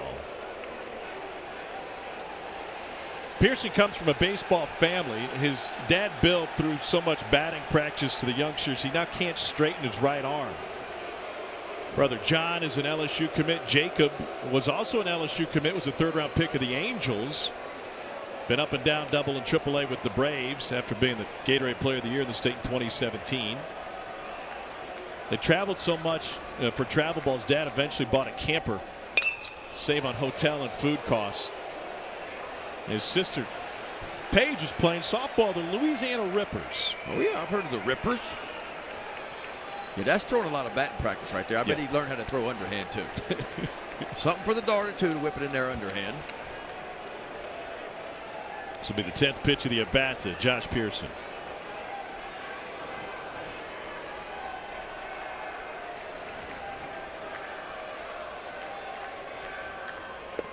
And he goes down swinging to end the inning, but not before LSU puts a crooked number on the board. That is a 6-run inning, highlighted by Pearson's leadoff home run. The lead's 11.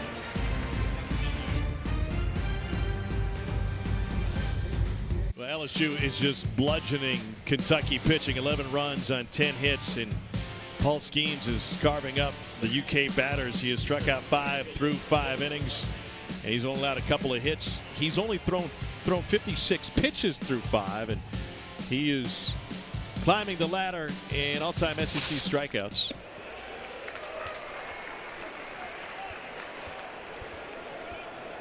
Big Ben, K 202 in 1989. And Skenes on pace should LSU win 2 games here and make it to Omaha, huh? He's going to blow right by it. Feel like if he gets a couple of starts in Omaha. It was a good run, Tommy. But it's almost over. You're up there for a while. 0-2 to McCarthy.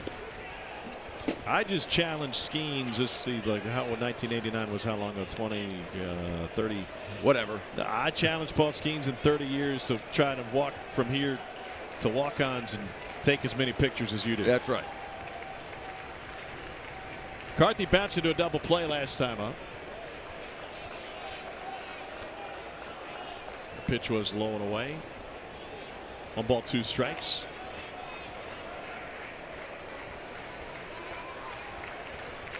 Five-game hit streak for McCarthy out of Kalamazoo, Michigan. And he lines this one, and it is just foul.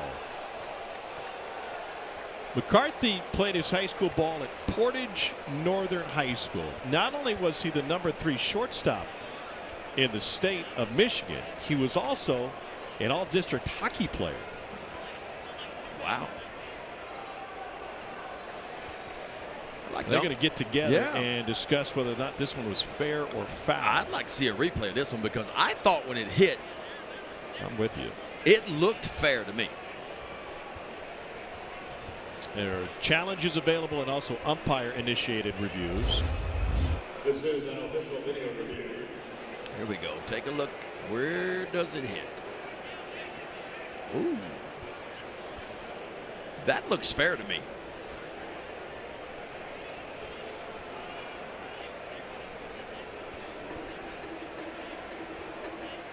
Yep. Absolutely fair. Shouldn't take long. A challenge by Nick Mingione in Kentucky. Now, where do you place the runner? Clearly, that was at least a double, right? Yes. If it's played in real time. And you stopped him before he could get to first by ruling a foul. Grab your phone, open up the camera, hold it up to the television, even if you're in a sports bar, that's fine. And you can scan that for site-to-site coverage and take it to ESPN Squeeze Play. What a fantastic job by everybody back in the studio, including this weekend, Chris Button, Matt Schick, and Mike Rooney.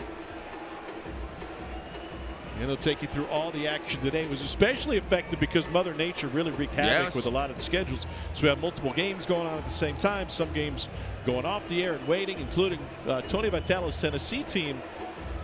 Played a few innings, sat.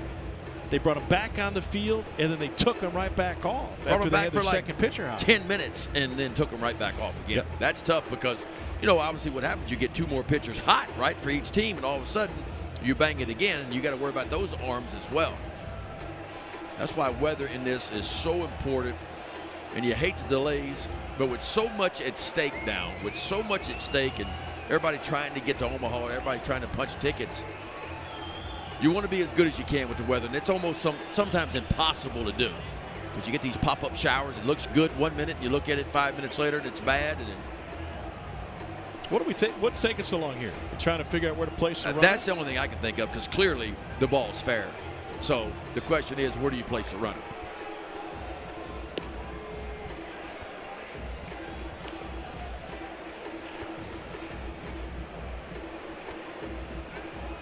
Yeah, put him at second. You can see. Yeah.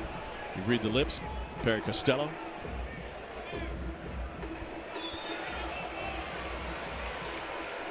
Ball's still fair. Mark Wagers walking everybody through that one. So it'll be a double for Nolan McCarthy. Well, what a nice swing that was by McCarthy. Just kind of inside out of the ball, just shoved it right down the right field line.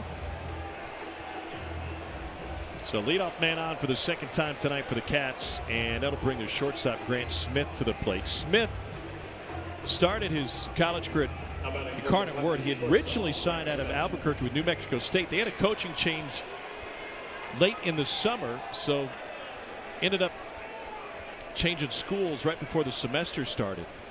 And Ben, he has started every game of his college career, and he was telling me at the cage yesterday, you know, they pulled him out of the blowout win against Indiana, and those are the only innings he remembers not being on the field for Kentucky. Now, you played with a guy, Cal Ripken Jr., who obviously was the Iron Man. But it takes a different type of player to be out there every single day. And to play that position, right? The position of shortstop like he has. And this kid right here you're looking at, guys, I'm telling you, 3 errors at shortstop the entire season. That is almost unheard of in the college game. Sharply hit the short, and his counterpart, Jordan Thompson. One down. He was telling me yesterday, being an Albuquerque kid, spent plenty of time with former LSU great Alex Bregman. He said, listen, you get a chance, Bregman comes back to town, and he's in the cage and in the facility. You're in there with him. You learn how to carry yourself as a big leaguer. He said, the one thing that Alex Bregman taught me is you might be a smaller player. You might not have the same size or skills of others, but you got to believe that you're the best. And Bregman's always had that belief. Yeah. And a lot of great hitters you talk to, I mean, that's what they talk about is when you step in the box, no matter how you're going, you got to believe that you're going to get a base hit. You're got to believe that you're the best guy when you step in the box. And that's one of the traits that Alex Bregman, and look, a lot of the big leaguers, because with the pitching you face sometimes, if you don't believe in yourself, you don't have a chance. Here's Jackson Gray, 6'3", 220. Gavin Dugas is playing over on the left side. They got him at short and Thompson at the right side. Now this is pretty simple. They're playing the odds where Gray is most likely to hit the ball. They want the shortstop there, and that was be why Thompson is on the right side. 1 and 2. Thompson a little bit more range. And we saw LSU start to do this in the SEC tournament. We started seeing some, straight up position playing, because it's not a shift. It's straight up. But you're right. I mean, Jay Johnson is betting that when the ball gets hit on the ground, it's going towards the second base position.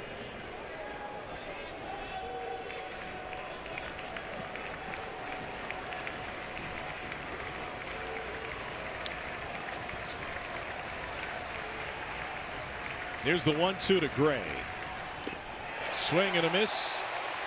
Skenes with strikeout number 6.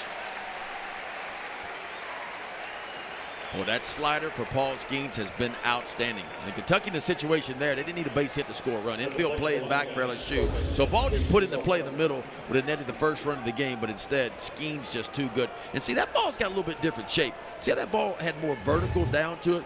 Typically the Paul Skenes slider, the sweeper, is going more horizontal, more right to left. So I think he's shaping his breaking ball several different ways tonight.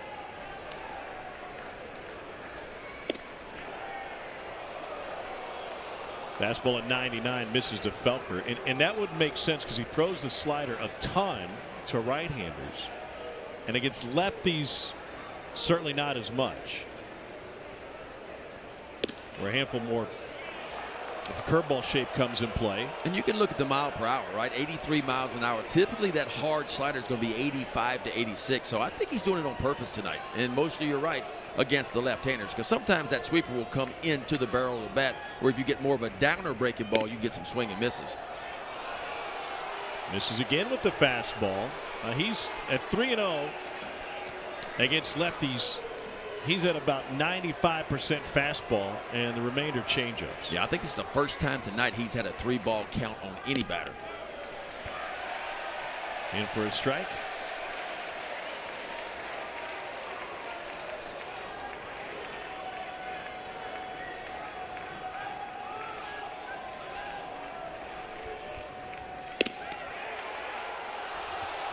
And just missed with 100 for his first walk of the night. You mentioned earlier his size and how that plays into the difficulty for a pitcher repeating his mechanics. Yeah. You're a pitcher of great stature in terms of height. How do you perfect that? I think it's just muscle memory. And when you talk about the jump that Paul Skenes made, like he averaged 93 miles an hour at Air Force last year. That was the average fastball. It's 98.5 this year. So you say, how does that happen? Well, he'll tell you. I left Air Force, and when you're at Air Force, you do Air Force things. You get up in the morning at 5:30 in the morning, and you do air. And what time you have left over, you dedicate to baseball. And obviously, Paul Skenes, when he had time for baseball at Air Force, he split his time between hitting and pitching. John O'Rourke, two-rate player of the year last year.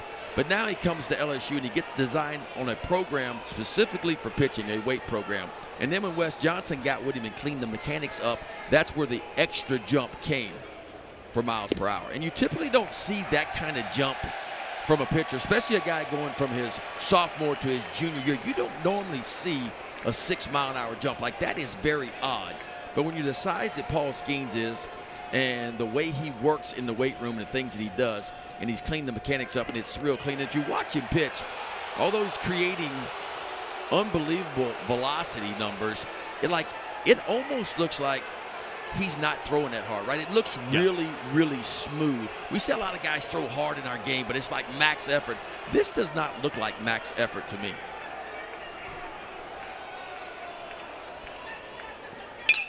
The runners at first and third. Devin Burks fouls it off.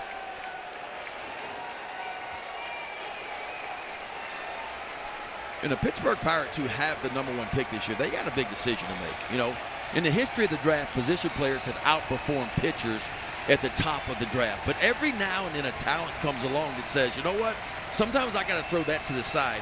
And so I think Paul Skenes has a real shot to be the #1 pick. 101 for strikeout number 7 against just 1 walk. The nation's strikeout leader struts his way off the mound. LSU up 11.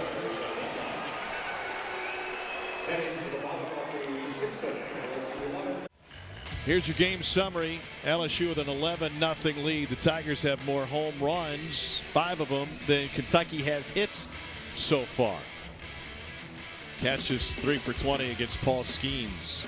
Well, you mentioned the upcoming draft. The Pittsburgh Pirates have the #1 overall pick in the draft. They had the #1 pick just a few years ago. In 2021, they took catcher Henry Davis out of Louisville. They saved a couple bucks, took him a couple million under slot. Here's the mock draft according to Kylie McDaniel with college players. He's got Cruz, #2, Wyatt Langford, #3, and Paul Skenes, #5 overall. Skenes would be going to the Twins, but you have a theory that could flip those guys and put Skenes #1 perhaps. Yeah, we've seen in the last few years of the draft with the slot values being what they are, some teams like the Pirates that are rebuilding, like the Nationals that are rebuilding, they try to go 2 for 1 and get 2 premium players, you know, at the front of the draft. And what you do by that is you save a little bit of money, you come off a slot value, you know, and that's why Wyatt Langford's name is being mentioned towards the top 2, because the Pirates may go to Langford and say, listen, slot value is 9 for the first pick, but we're not going to pay you 9. What we will do is you'll be the first pick in the draft, but we're going to pay you 7. Yep. We're going to save $2 million, and then we're going to roll it into a high school kid that's committed to wherever, Florida or Georgia or whoever, and they're going to try to steal that guy away from the college game. And that way you get 2 premium type players with your signing bonus, because there is, you know, money out there. There's a bonus pool of money that each team has that they can spend on their first 10 picks. And so some teams try to navigate that. But this guy right here, you know, projected to be #1, and the Pirates like position players, and so probably be Dylan Cruz. But I would not be shocked if Paul Skenes, and I do think this, the Nationals took Steven Strasburg some years ago. I don't think the Nationals, who are drafted in 2nd, if Paul Skenes is still there, to me, he's going #2. Yeah, because the value for pitchers with velocity has dropped a little bit in MLB guys' eyes. No doubt. You look at, like, for example, if you can go later in the rounds and you can find a Spencer Strider like the Braves did, perhaps you can find somebody of that ilk. Not a whole lot of Strasburgs out there. No, not a whole lot of Skenes. And that's what we talk about. Every now and then a player comes along that makes you forget about those things. Backhanded at short by Grant Smith. And there's one down. LSU has a great history for #1 overall picks in every single sport. How about Billy Cannon? Heisman Trophy winner with first overall in 1960. My partner went 1-1 in 1989. Look at young Shaq, #33, first overall in 92. Simone Augustus in the WNBA draft in 2006. Jamarcus Russell and Ben Simmons also going #1. And by the way, oh yeah, that guy Joe Burrow. Yeah, he was pretty good, How too. did he turn out, huh? Yeah, he's all right. Oh. Whoa! Way out of here over the scoreboard. Tommy Tanks has done it for the 2nd time tonight. Yeah, what that guy just said. My goodness. Tommy, we've seen some loud ones tonight by LSU. I mean loud. But none of them as loud as that one. You talk about just lean on one, kid. Watch this. I mean, that's putting everything you got into one. Before it even left the infield, Tommy White didn't have to look at it again.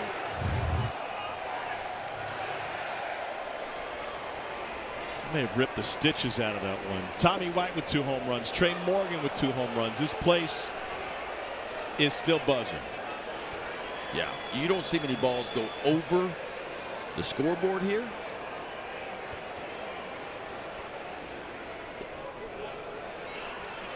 Well, as a coach, you want your team to playing its best ball at the right time, and it's tough to imagine a better time for LSU to put all of this together. Opposite field knock for Trey Morgan. He is 4 for 4 tonight. 3 base hits to the opposite field, including a home run. 1 to the pull side, which was a home run on a breaking ball. We talked about Trey Morgan's ability to hit the ball the other way. Hit it where it's pitched, and watch the hands go first. The hands will go first. Ball running away from him. Doesn't try to pull it. Doesn't try to go out and hook it. He just lets the hands go first. The barrel follows it. And a 4 for 4 night for Trey Morgan.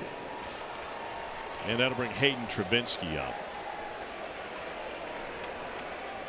Teams to win game 1 of a Super by 10 runs or more have gone on to win the series 15 out of 17 times. The exception, the previously mentioned NC State Arkansas Super in 21 and Duke in 2019. Lost the series against number 2 Vandy. That was when Kumar Rocker no-hit him. Yeah. By the way, that a couple years later, that draft that we mentioned with the Pittsburgh Pirates took Henry Davis out of Louisville, number 1. They passed on Jack Leiter, who went number 2 overall to the Rangers. Who's had some struggles in pro ball, right? Struggling to throw the ball over the white part of the plate. Like, the walks are up for him. You don't deny his stuff, and he's getting better. But I think we all thought, looking at Jack Leiter in college a few years ago, that he'd be a fast climber and probably be in the big leagues by now.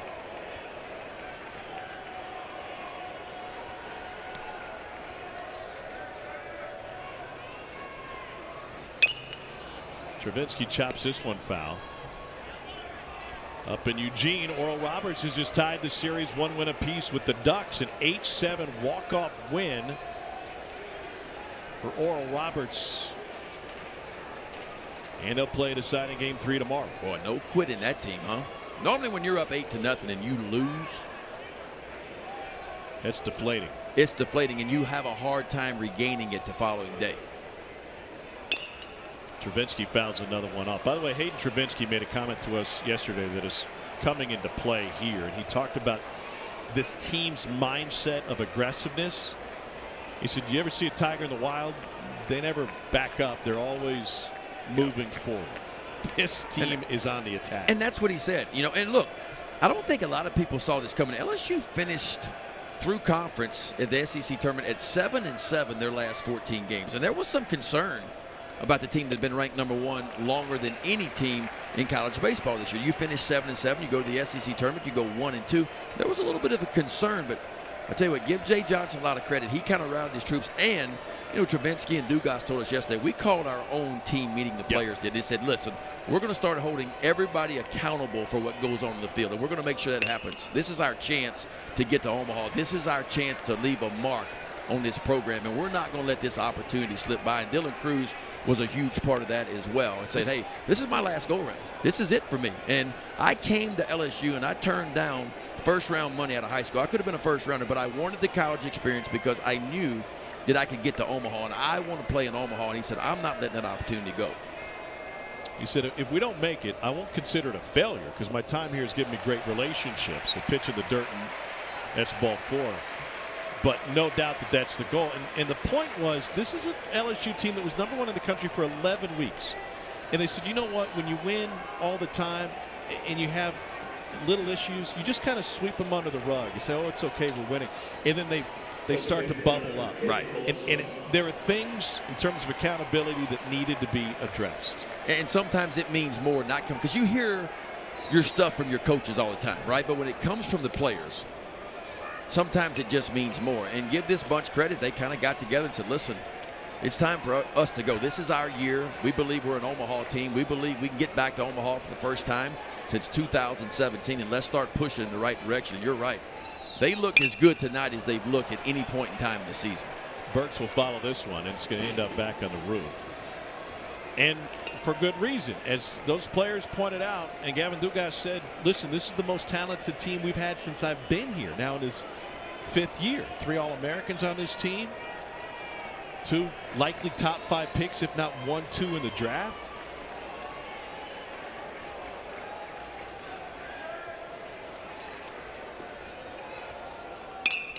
Beloso flicks this one to the left side. Grant Smith into the outfield grass to handle it for out number 2. 2 on and 2 out with Dugas coming up.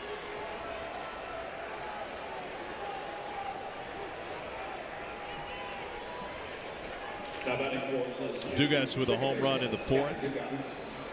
His 15th of the year. Yeah, and look, you can say the same thing for Kentucky. I mean, they finished their season 2-5 in their final 7 games, you know, but still was a top 12 national seed and really played well in their Lexington Regional. Lost game 2, but then won 4 in a row. Oh, through the wickets, but Burks was able to get there before anybody could advance. The Kentucky team that was able to put together a fantastic schedule and a #1 RPI through most of the season. In the key series may have been the South Carolina series that opened the month of May. They swept South Carolina. They got a win against Tennessee Tech, and then they struggled against Tennessee and lost the series against Florida. And they were only in Hoover at the SEC tournament for 1 game. But they had enough hay in the barn to get a national seed, and that was a huge part of their win last week in the regional at home with 2 wins against Indiana. Well, it wasn't the finish they wanted. If you go back and look, they won their first 3 conference weekends, but then only won 4 of the, or actually won 1 of the final 7 series. So it wasn't the finish they wanted. But you're right, they played an extremely the toughest schedule in the entire country, and they were ready. And look, Nick Mingione deserves a lot of credit for rallying his troops and getting them ready and getting them through. Look, when you lose game 2 of a regional, it is difficult to win 4 in a row to come back through it, and they found a way to do it. 2 guys hanging in there, fouls another one off.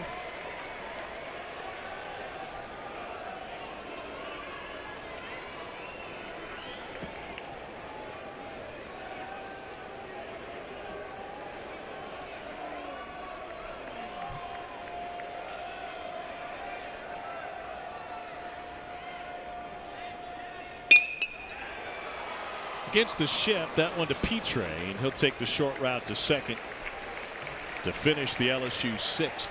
Tigers 12, Wildcats nothing as we head to the 7th in Baton Rouge.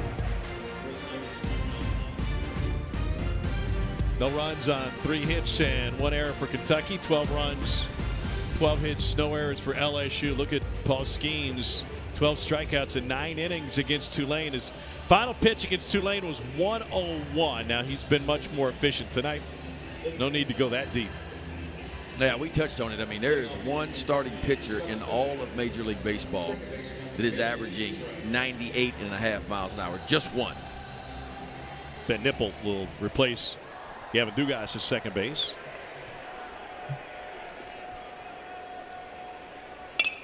And the first pitch rolled right to Nipple, and Amelia Petre is retired. One down with Hunter Gillum coming up. So you kind of touched on this earlier with Skenes, but if you're able not just to throw 102 miles an hour, but sit at that high velocity. Remember, his last pitch of the game last week was 101. Where does that come from? I think it comes from his body, right? I mean, if you look at the lower half is thick and it's strong, and he gets a lot of explosion off the rubber, you know. And let's not forget this. So the average Major League pitcher is 6'3", and the average extension towards home plate from the rubber is about 6 feet 4 inches of extension towards home plate. That's leaving the rubber. That's the average. You mentioned Spencer Strider because they call him Quadzilla, right? He's got quads as big as basketballs. But if you watch him pitch in slow motion, he explodes down the mound so hard and so far. He's actually releasing the ball for a shorter guy because Strider's only 6 foot tall. Yeah. He's exploding down the slope, and his release point is 7 feet from the rubber, even though he's a shorter guy. So that fastball that you see that's 98, 99, it's playing better than that. Now you take Skenes, for instance. his release point is over 7 feet. So the fastball is even playing better than what it actually is. And then you couple that with the horizontal movement he naturally has on his ball. It's not a straight 100 or a straight 101. It's got a lot of movement to it. And I'm telling you what, like that, he's going to burn up some bats when he gets to pro ball. They're going to have enough kindling for firewood when he pitches sometimes. Here's his average velocity per pitch. A fastball at 98.5, a slider at 85, and a curveball just a couple of ticks below that. I mean, you could take this guy tomorrow and plug him in, I think, in the big leagues in a bullpen, and he would hold his own tomorrow in the big leagues. I want to follow up on that. Here's the 1-2. It's Fowler. How many? You've seen great pitching in college baseball all the years you've covered since you finished your playing career. How many pitchers have you said that about? Not any. Because I felt like and look, I'm not saying Skenes is perfect. He's got things to work on, because at the big league level, he's going to need to develop more of a changeup, right? He's going to need 3 real pitches. But if you want to put him in a bullpen right now with a 2-pitch mix, he'll hold his own tomorrow. Most strikeouts for an SEC pitcher since David Price. David Price wasted no time going to a big league bullpen right after he was drafted by the Rays. Right. And I say that about him because of the command that he has. And you mentioned 17 walks, 18 walks on the entire season right now. And remember, he's doing it in a time where runs are up, but arguably the smallest strike zone in college ball that we've had, right? Yep. I mean, it's a small zone compared to what we normally see. I would compare it more to a AA zone is what you're seeing in college ball now. And he only has 18 walks on the year for being a true power pitcher. Only 86 pitches into this one. Here's the 2-2 to Hunter Gillum. And Gillum's able to bounce it through the right side. It's a 1-out single.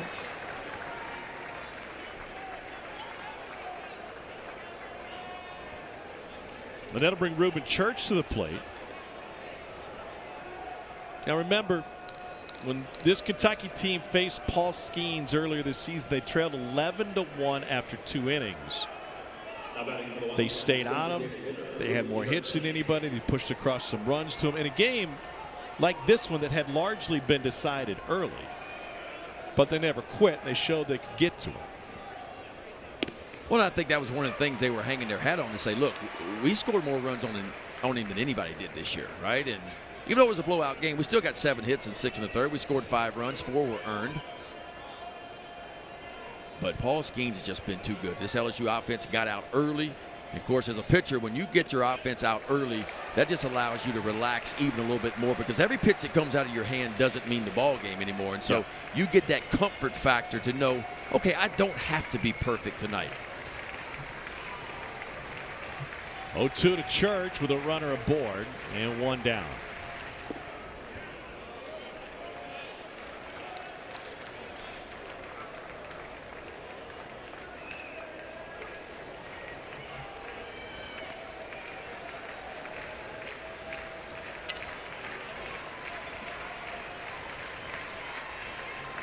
'91st pitch of the night. Sky to left field. Pearson was playing towards the gap, but he'll make up the ground and almost overran that one. 2 down. Yeah, Pearson had to come from left center field. That's a bad feeling if you ever played outfield before and you're running wide open, your head's bouncing and the ball's coming to you, your head's bouncing up and down. You got to make this play. It's spinning back into the field, and somehow Pearson hangs on to that.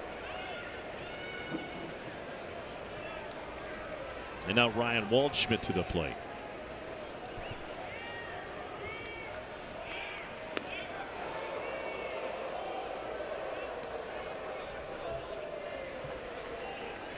Waldschmidt is one of a handful of transfers on this Kentucky roster. He spent last year at Charleston Southern.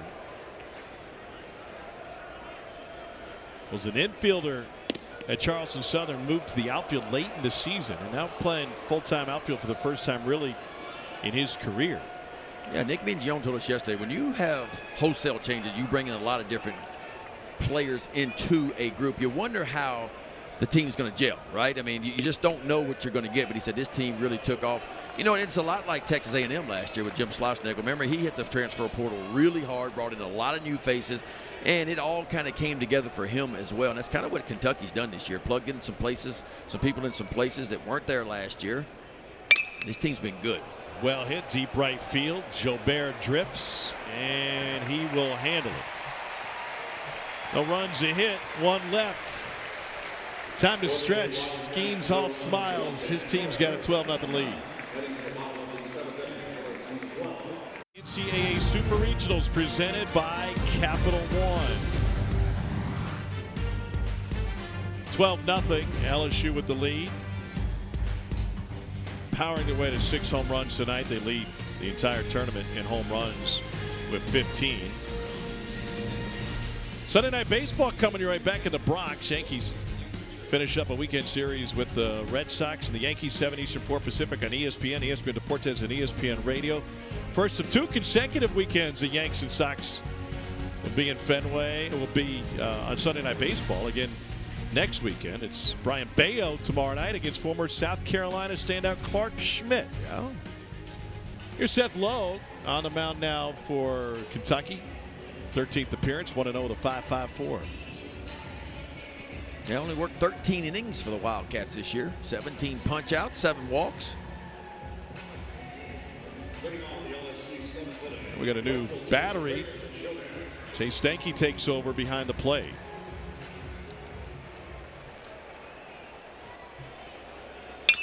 And this ball is torched into the right field corner. On 2 hops, gets to the fence. And Brayton Jobert will stroll into second base with another extra base hit for LSU.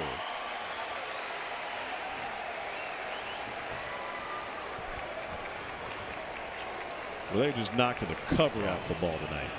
They're just sitting on fastballs, and when they're getting them, it's been an impressive display by LSU. Seems like every ball that we've seen that's been a mistake. In other words, left up, out, over the plate. LSU's been able to put a barrel on it. That's Paxton Kling with the pinch runner for Brayton Jobert. So both sides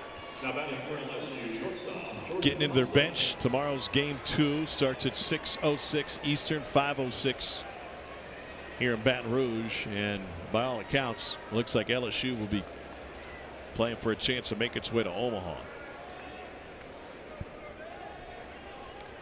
Jordan Thompson is 2 for 4. Both of his hits came as part of a 6-run 5th inning. Kentucky fans, don't despair. 2021, Arkansas beat NC State 21-2 in their first game of the Super. This one through the right side. 3-hit game for Thompson. Kling can absolutely fly, and he scoots home and make it 12-0. Yeah, this is very similar to what we saw in game 1 when Kentucky came to LSU back in April, right? Yep. LSU won big. Kentucky didn't use some of their better arms in that first game, but then Kentucky turned the tables and won big in game 2, and it was a nail biter in game 3. LSU ended up winning the series and winning that final game, but only by 1 run. Tommy White drove in the game winner in that one.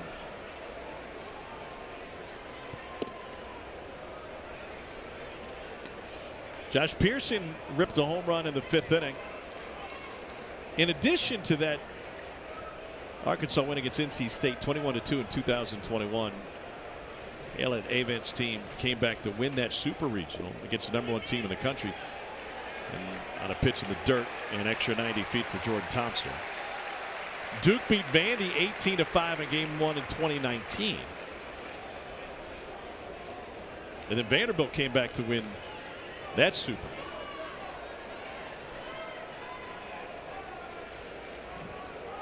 The count to Pearson.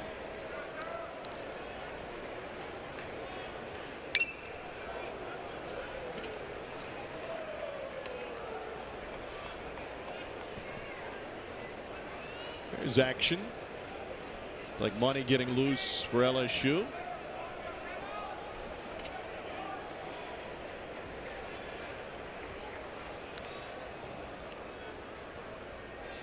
Two one. To Grant Smith, and 1 down as it advances is Thompson to third. By the way, you see action. The LSU bullpen. Skenes has thrown 94 pitches tonight. They felt like last week against Tulane they built in a little bit of extra room by limiting his work in the SEC tournament. Lakeland Tigers, center field. 94 feels like really easy for Skenes. You think we'll see him for another inning? I think you see him for another inning. You know, and a lot was made because of the pitch count. It was the most he'd thrown, you know, in his career. But if you go back and look what really happened, LSU pitched Skenes on Thursday in the SEC tournament. So they gave him an extra day's rest, knowing that he was going to pitch game 1 on Saturday. So you get an extra day rest. And then they took him out of that game against Arkansas a little bit early, about 20 or 30 pitches less. And I think that was by design to hope that he could give you 8 or 9 innings, and exactly what he did.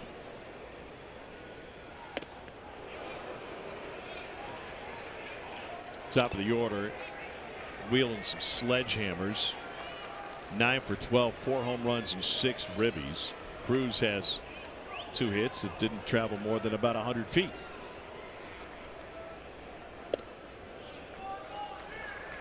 Cruz is flirting with a bunch of different LSU batting records. Rafe Rhymes' school record for batting average. School record for career home runs is 80, hit by Dr. Eddie Furness back in the late 90s. And Todd Walker has a school record for career batting average at 396. 2-2. Those are some big time names in the history of this program. Yeah, 2 of those names hanging in the rafters here at Alex Bach. Todd Walker and Eddie Furness. Shift is on, 2-2. And Cruz muscles it to center, but Jackson Gray has plenty of space. Sac fly will bring home Jordan Thompson.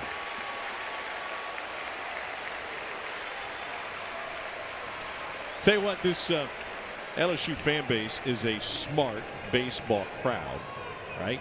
Cheering the sac fly from Dylan Cruz, and a lot to cheer about tonight, but they're so smart. When the NCAA rep walked down the field during one of the rain delays, they knew exactly who it was, and they booed the living daylight out of him. It took some time, though. Skip will tell you the stories when he first took over here back, in the early 80s. He said they'd be down a lot, and so the fans would scream at him, "Hey, Skip, we need some more points." And he'd turn around and yell back, "They're runs, and we'll get more of them." So it took some time. Tommy White fouls one off, and now we got guys wearing popcorn buckets on their head. That's right. Buckethead's out there somewhere. Buckethead did not miss one pitch. There's Buckethead. Last weekend he was here for not just the LSU games. He was here for every pitch of every game of the region. Whoa. Oh boy.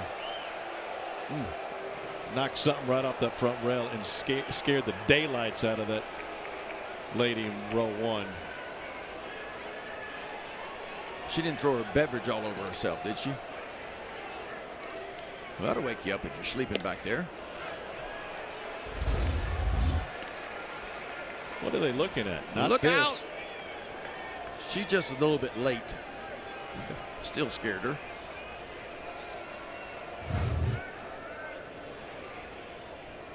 Two home runs for Tommy White tonight.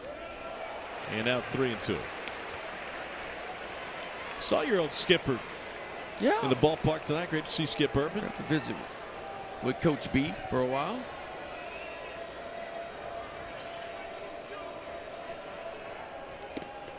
Big swing and a miss, and White goes down swinging. We're finished with 7 on a late night in the Bayou, and it's a 14-0 LSU lead. Take a look at our Capital One rewarding performance. One guess, you got it right. It's Paul Skenes. Yeah, Paul Skenes doing what Paul Skenes has done the entire year, and that's just dominate hitters. The slider's been outstanding. He shaped his breaking ball differently a few times like that one.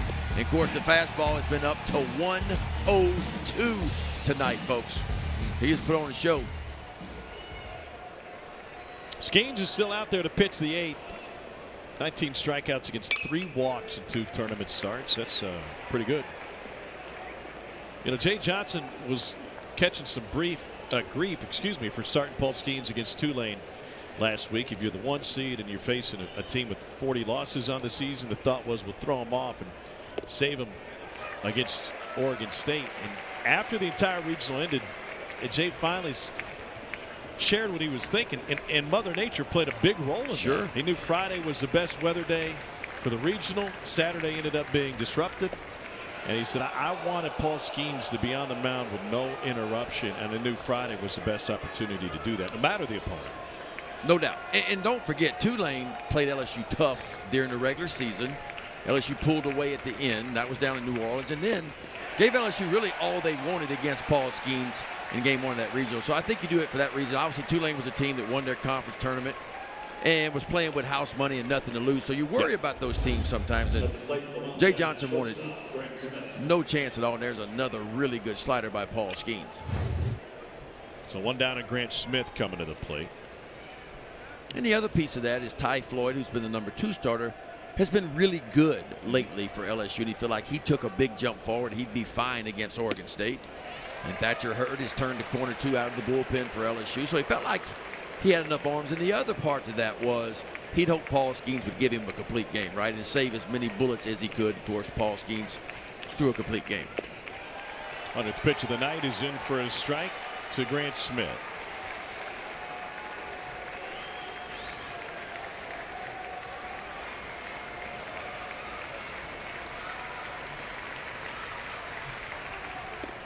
Swing and a miss for Smith. Strikeout number 8 for Skenes.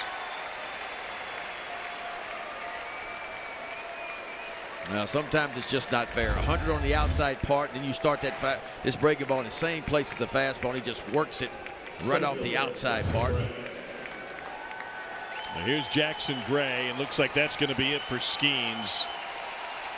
Gets through the lineup 3 times. Jay Johnson's going to get him a nice big ovation. What will be his final appearance here at Oxbox Stadium.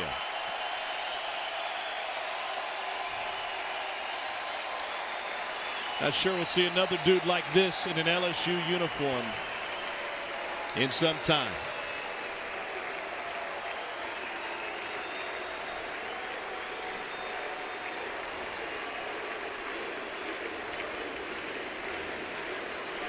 Paul Skenes' night is done in his last home game here at the box, and he leaves with a 14-0 lead.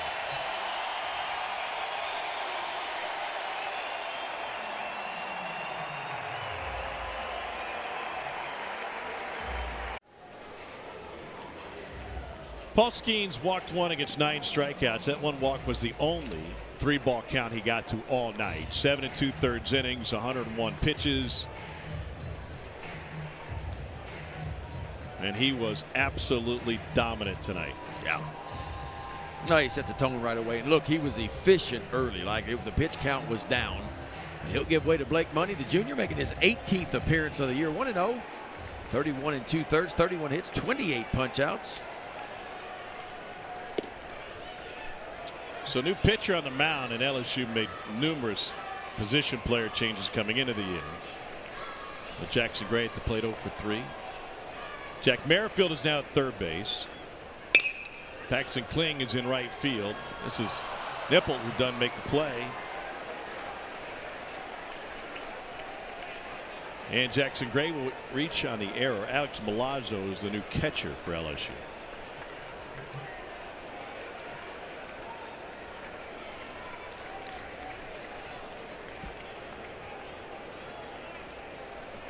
Here's Jace Felker. He's 0 for 2 with a walk.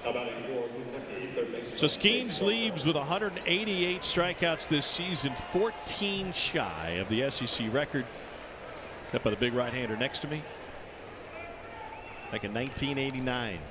So I talked with Skip Bertman before the game today, and I asked him the same question. Whoa! Trey Morgan snares it and says, "Save the story for later, Hart." Skenes all smiles for good reason. 2 touchdown lead. How about this? He's done with the bat and the glove tonight. Yeah, Trey Morgan. I don't know if he caught this or this one caught him, but it was a rocket in a perfect spot. Catches it, steps on the bag, then gets the Tigers off the field.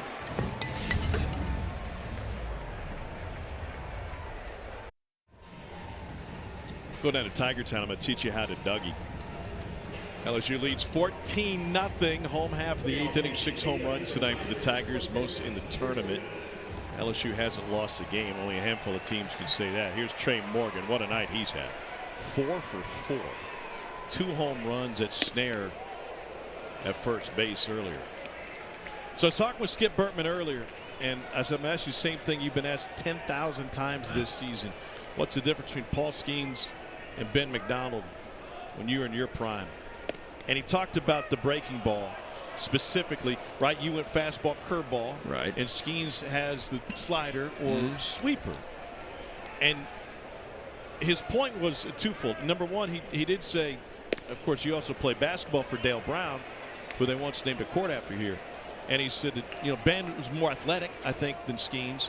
But he felt like you had to set up your curveball with the fastball. And Skenes can use that slider at just about any time. Yeah, I mean, he's got a rare, Skenes, although he can elevate up when he wants to with a four-seamer, he is basically an east-west guy, meaning that two-seam fastball or that four-seamer has a lot of run to it, right? So he can work it into righties and away from lefties.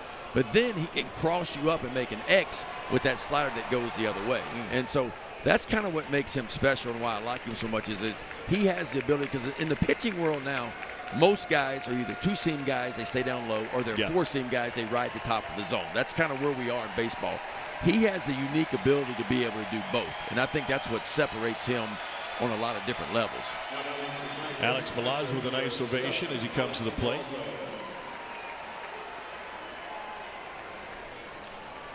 I tried to get him to judge you guys based on a better haircut, but Skip wouldn't bite.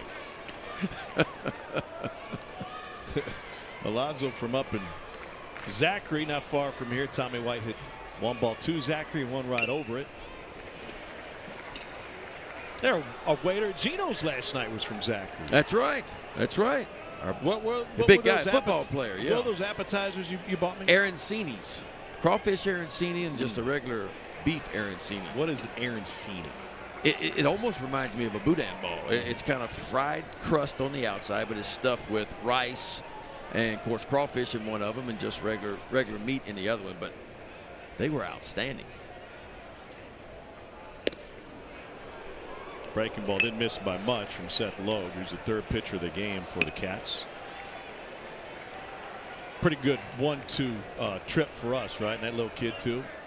Yeah. Knocked out Gino's last night and spent some time at walk-ons today. And we had that extra time because the NCAA site rep was so concerned with the weather that they decided to wait until there wasn't any lightning threat. And now that's a decision that's not made by the home team or the LSU head coach. It's made by the NCAA once you get to postseason play, to center field and gray. 2 down. Yeah, correct. And look, I think the coaches have some input, right? As they should, but ultimately it is not their decision. It's the NCAA on whether you play. And we later found out, while the weather looked perfect at 2 o'clock, it looked great at 3, 4, and 5. There were lightning strikes that we found out that, of course, nobody really knew about within 8 miles. And so, this is a time of the year where there's so much at stake, and you want your top performers on the field. And Jay Johnson, and I think the NCAA recognized, too, that we don't want to get Paul Skenes, the best pitcher in baseball, on the mound, and all of a sudden you get a 2-hour rain delay after 2 innings, and then you're one of your best players in the game can't perform. And I think that's what that was about. Although the weather looked perfect, it really wasn't with the lightning strikes that were in the area. Jared Jones at the plate. And if you're looking for what can happen if you do it the other way, just look what happened in Hattiesburg today. Right. They started, they played a few innings, got them off the field for a delay again for weather, and this one's torched by Jones to left field, and a pinch hit appearance with 2 outs will result in a stand-up double for the freshman Jared Jones. This LSU team is rolling, 14 runs on 15 hits. They are unbeaten in the postseason.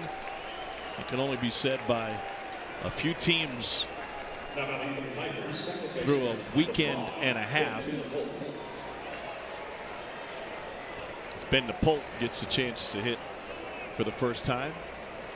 Wake's 4-0. LSU 3-0. Tennessee trailing Southern Miss in their first game, but they're 3-0. Texas came from behind. Took advantage of Stanford's giving ways in the 9th inning to win on the farm tonight 4-0. And TCU. How about the Horned Frogs? 5-0, huh?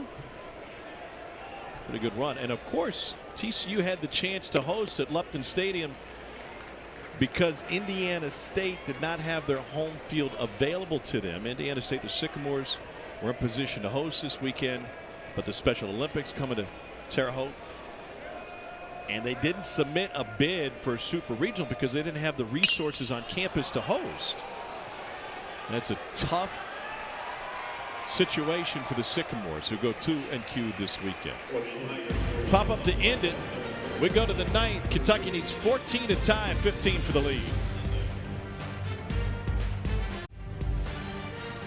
The NCAA Baseball Super Regionals are presented by Capital One.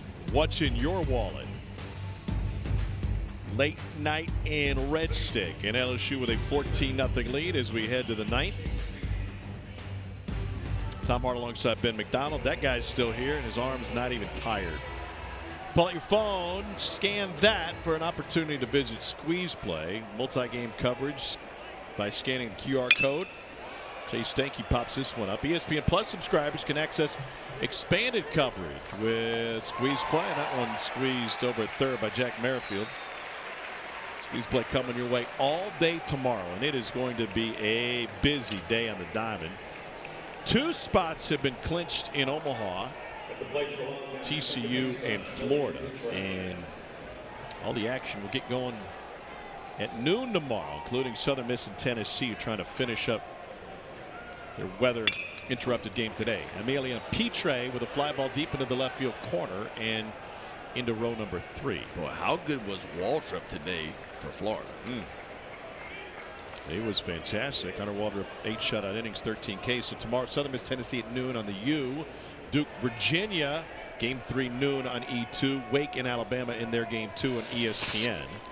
And then game 2 of that Southern Miss Tennessee game will be on ESPN. Will be on ESPN2 tomorrow night at 6 Eastern, 5 Central. And the nightcap will be out west. Number 8 national seed Stanford trying to stave off elimination against Texas. To left, Pearson, 2 down.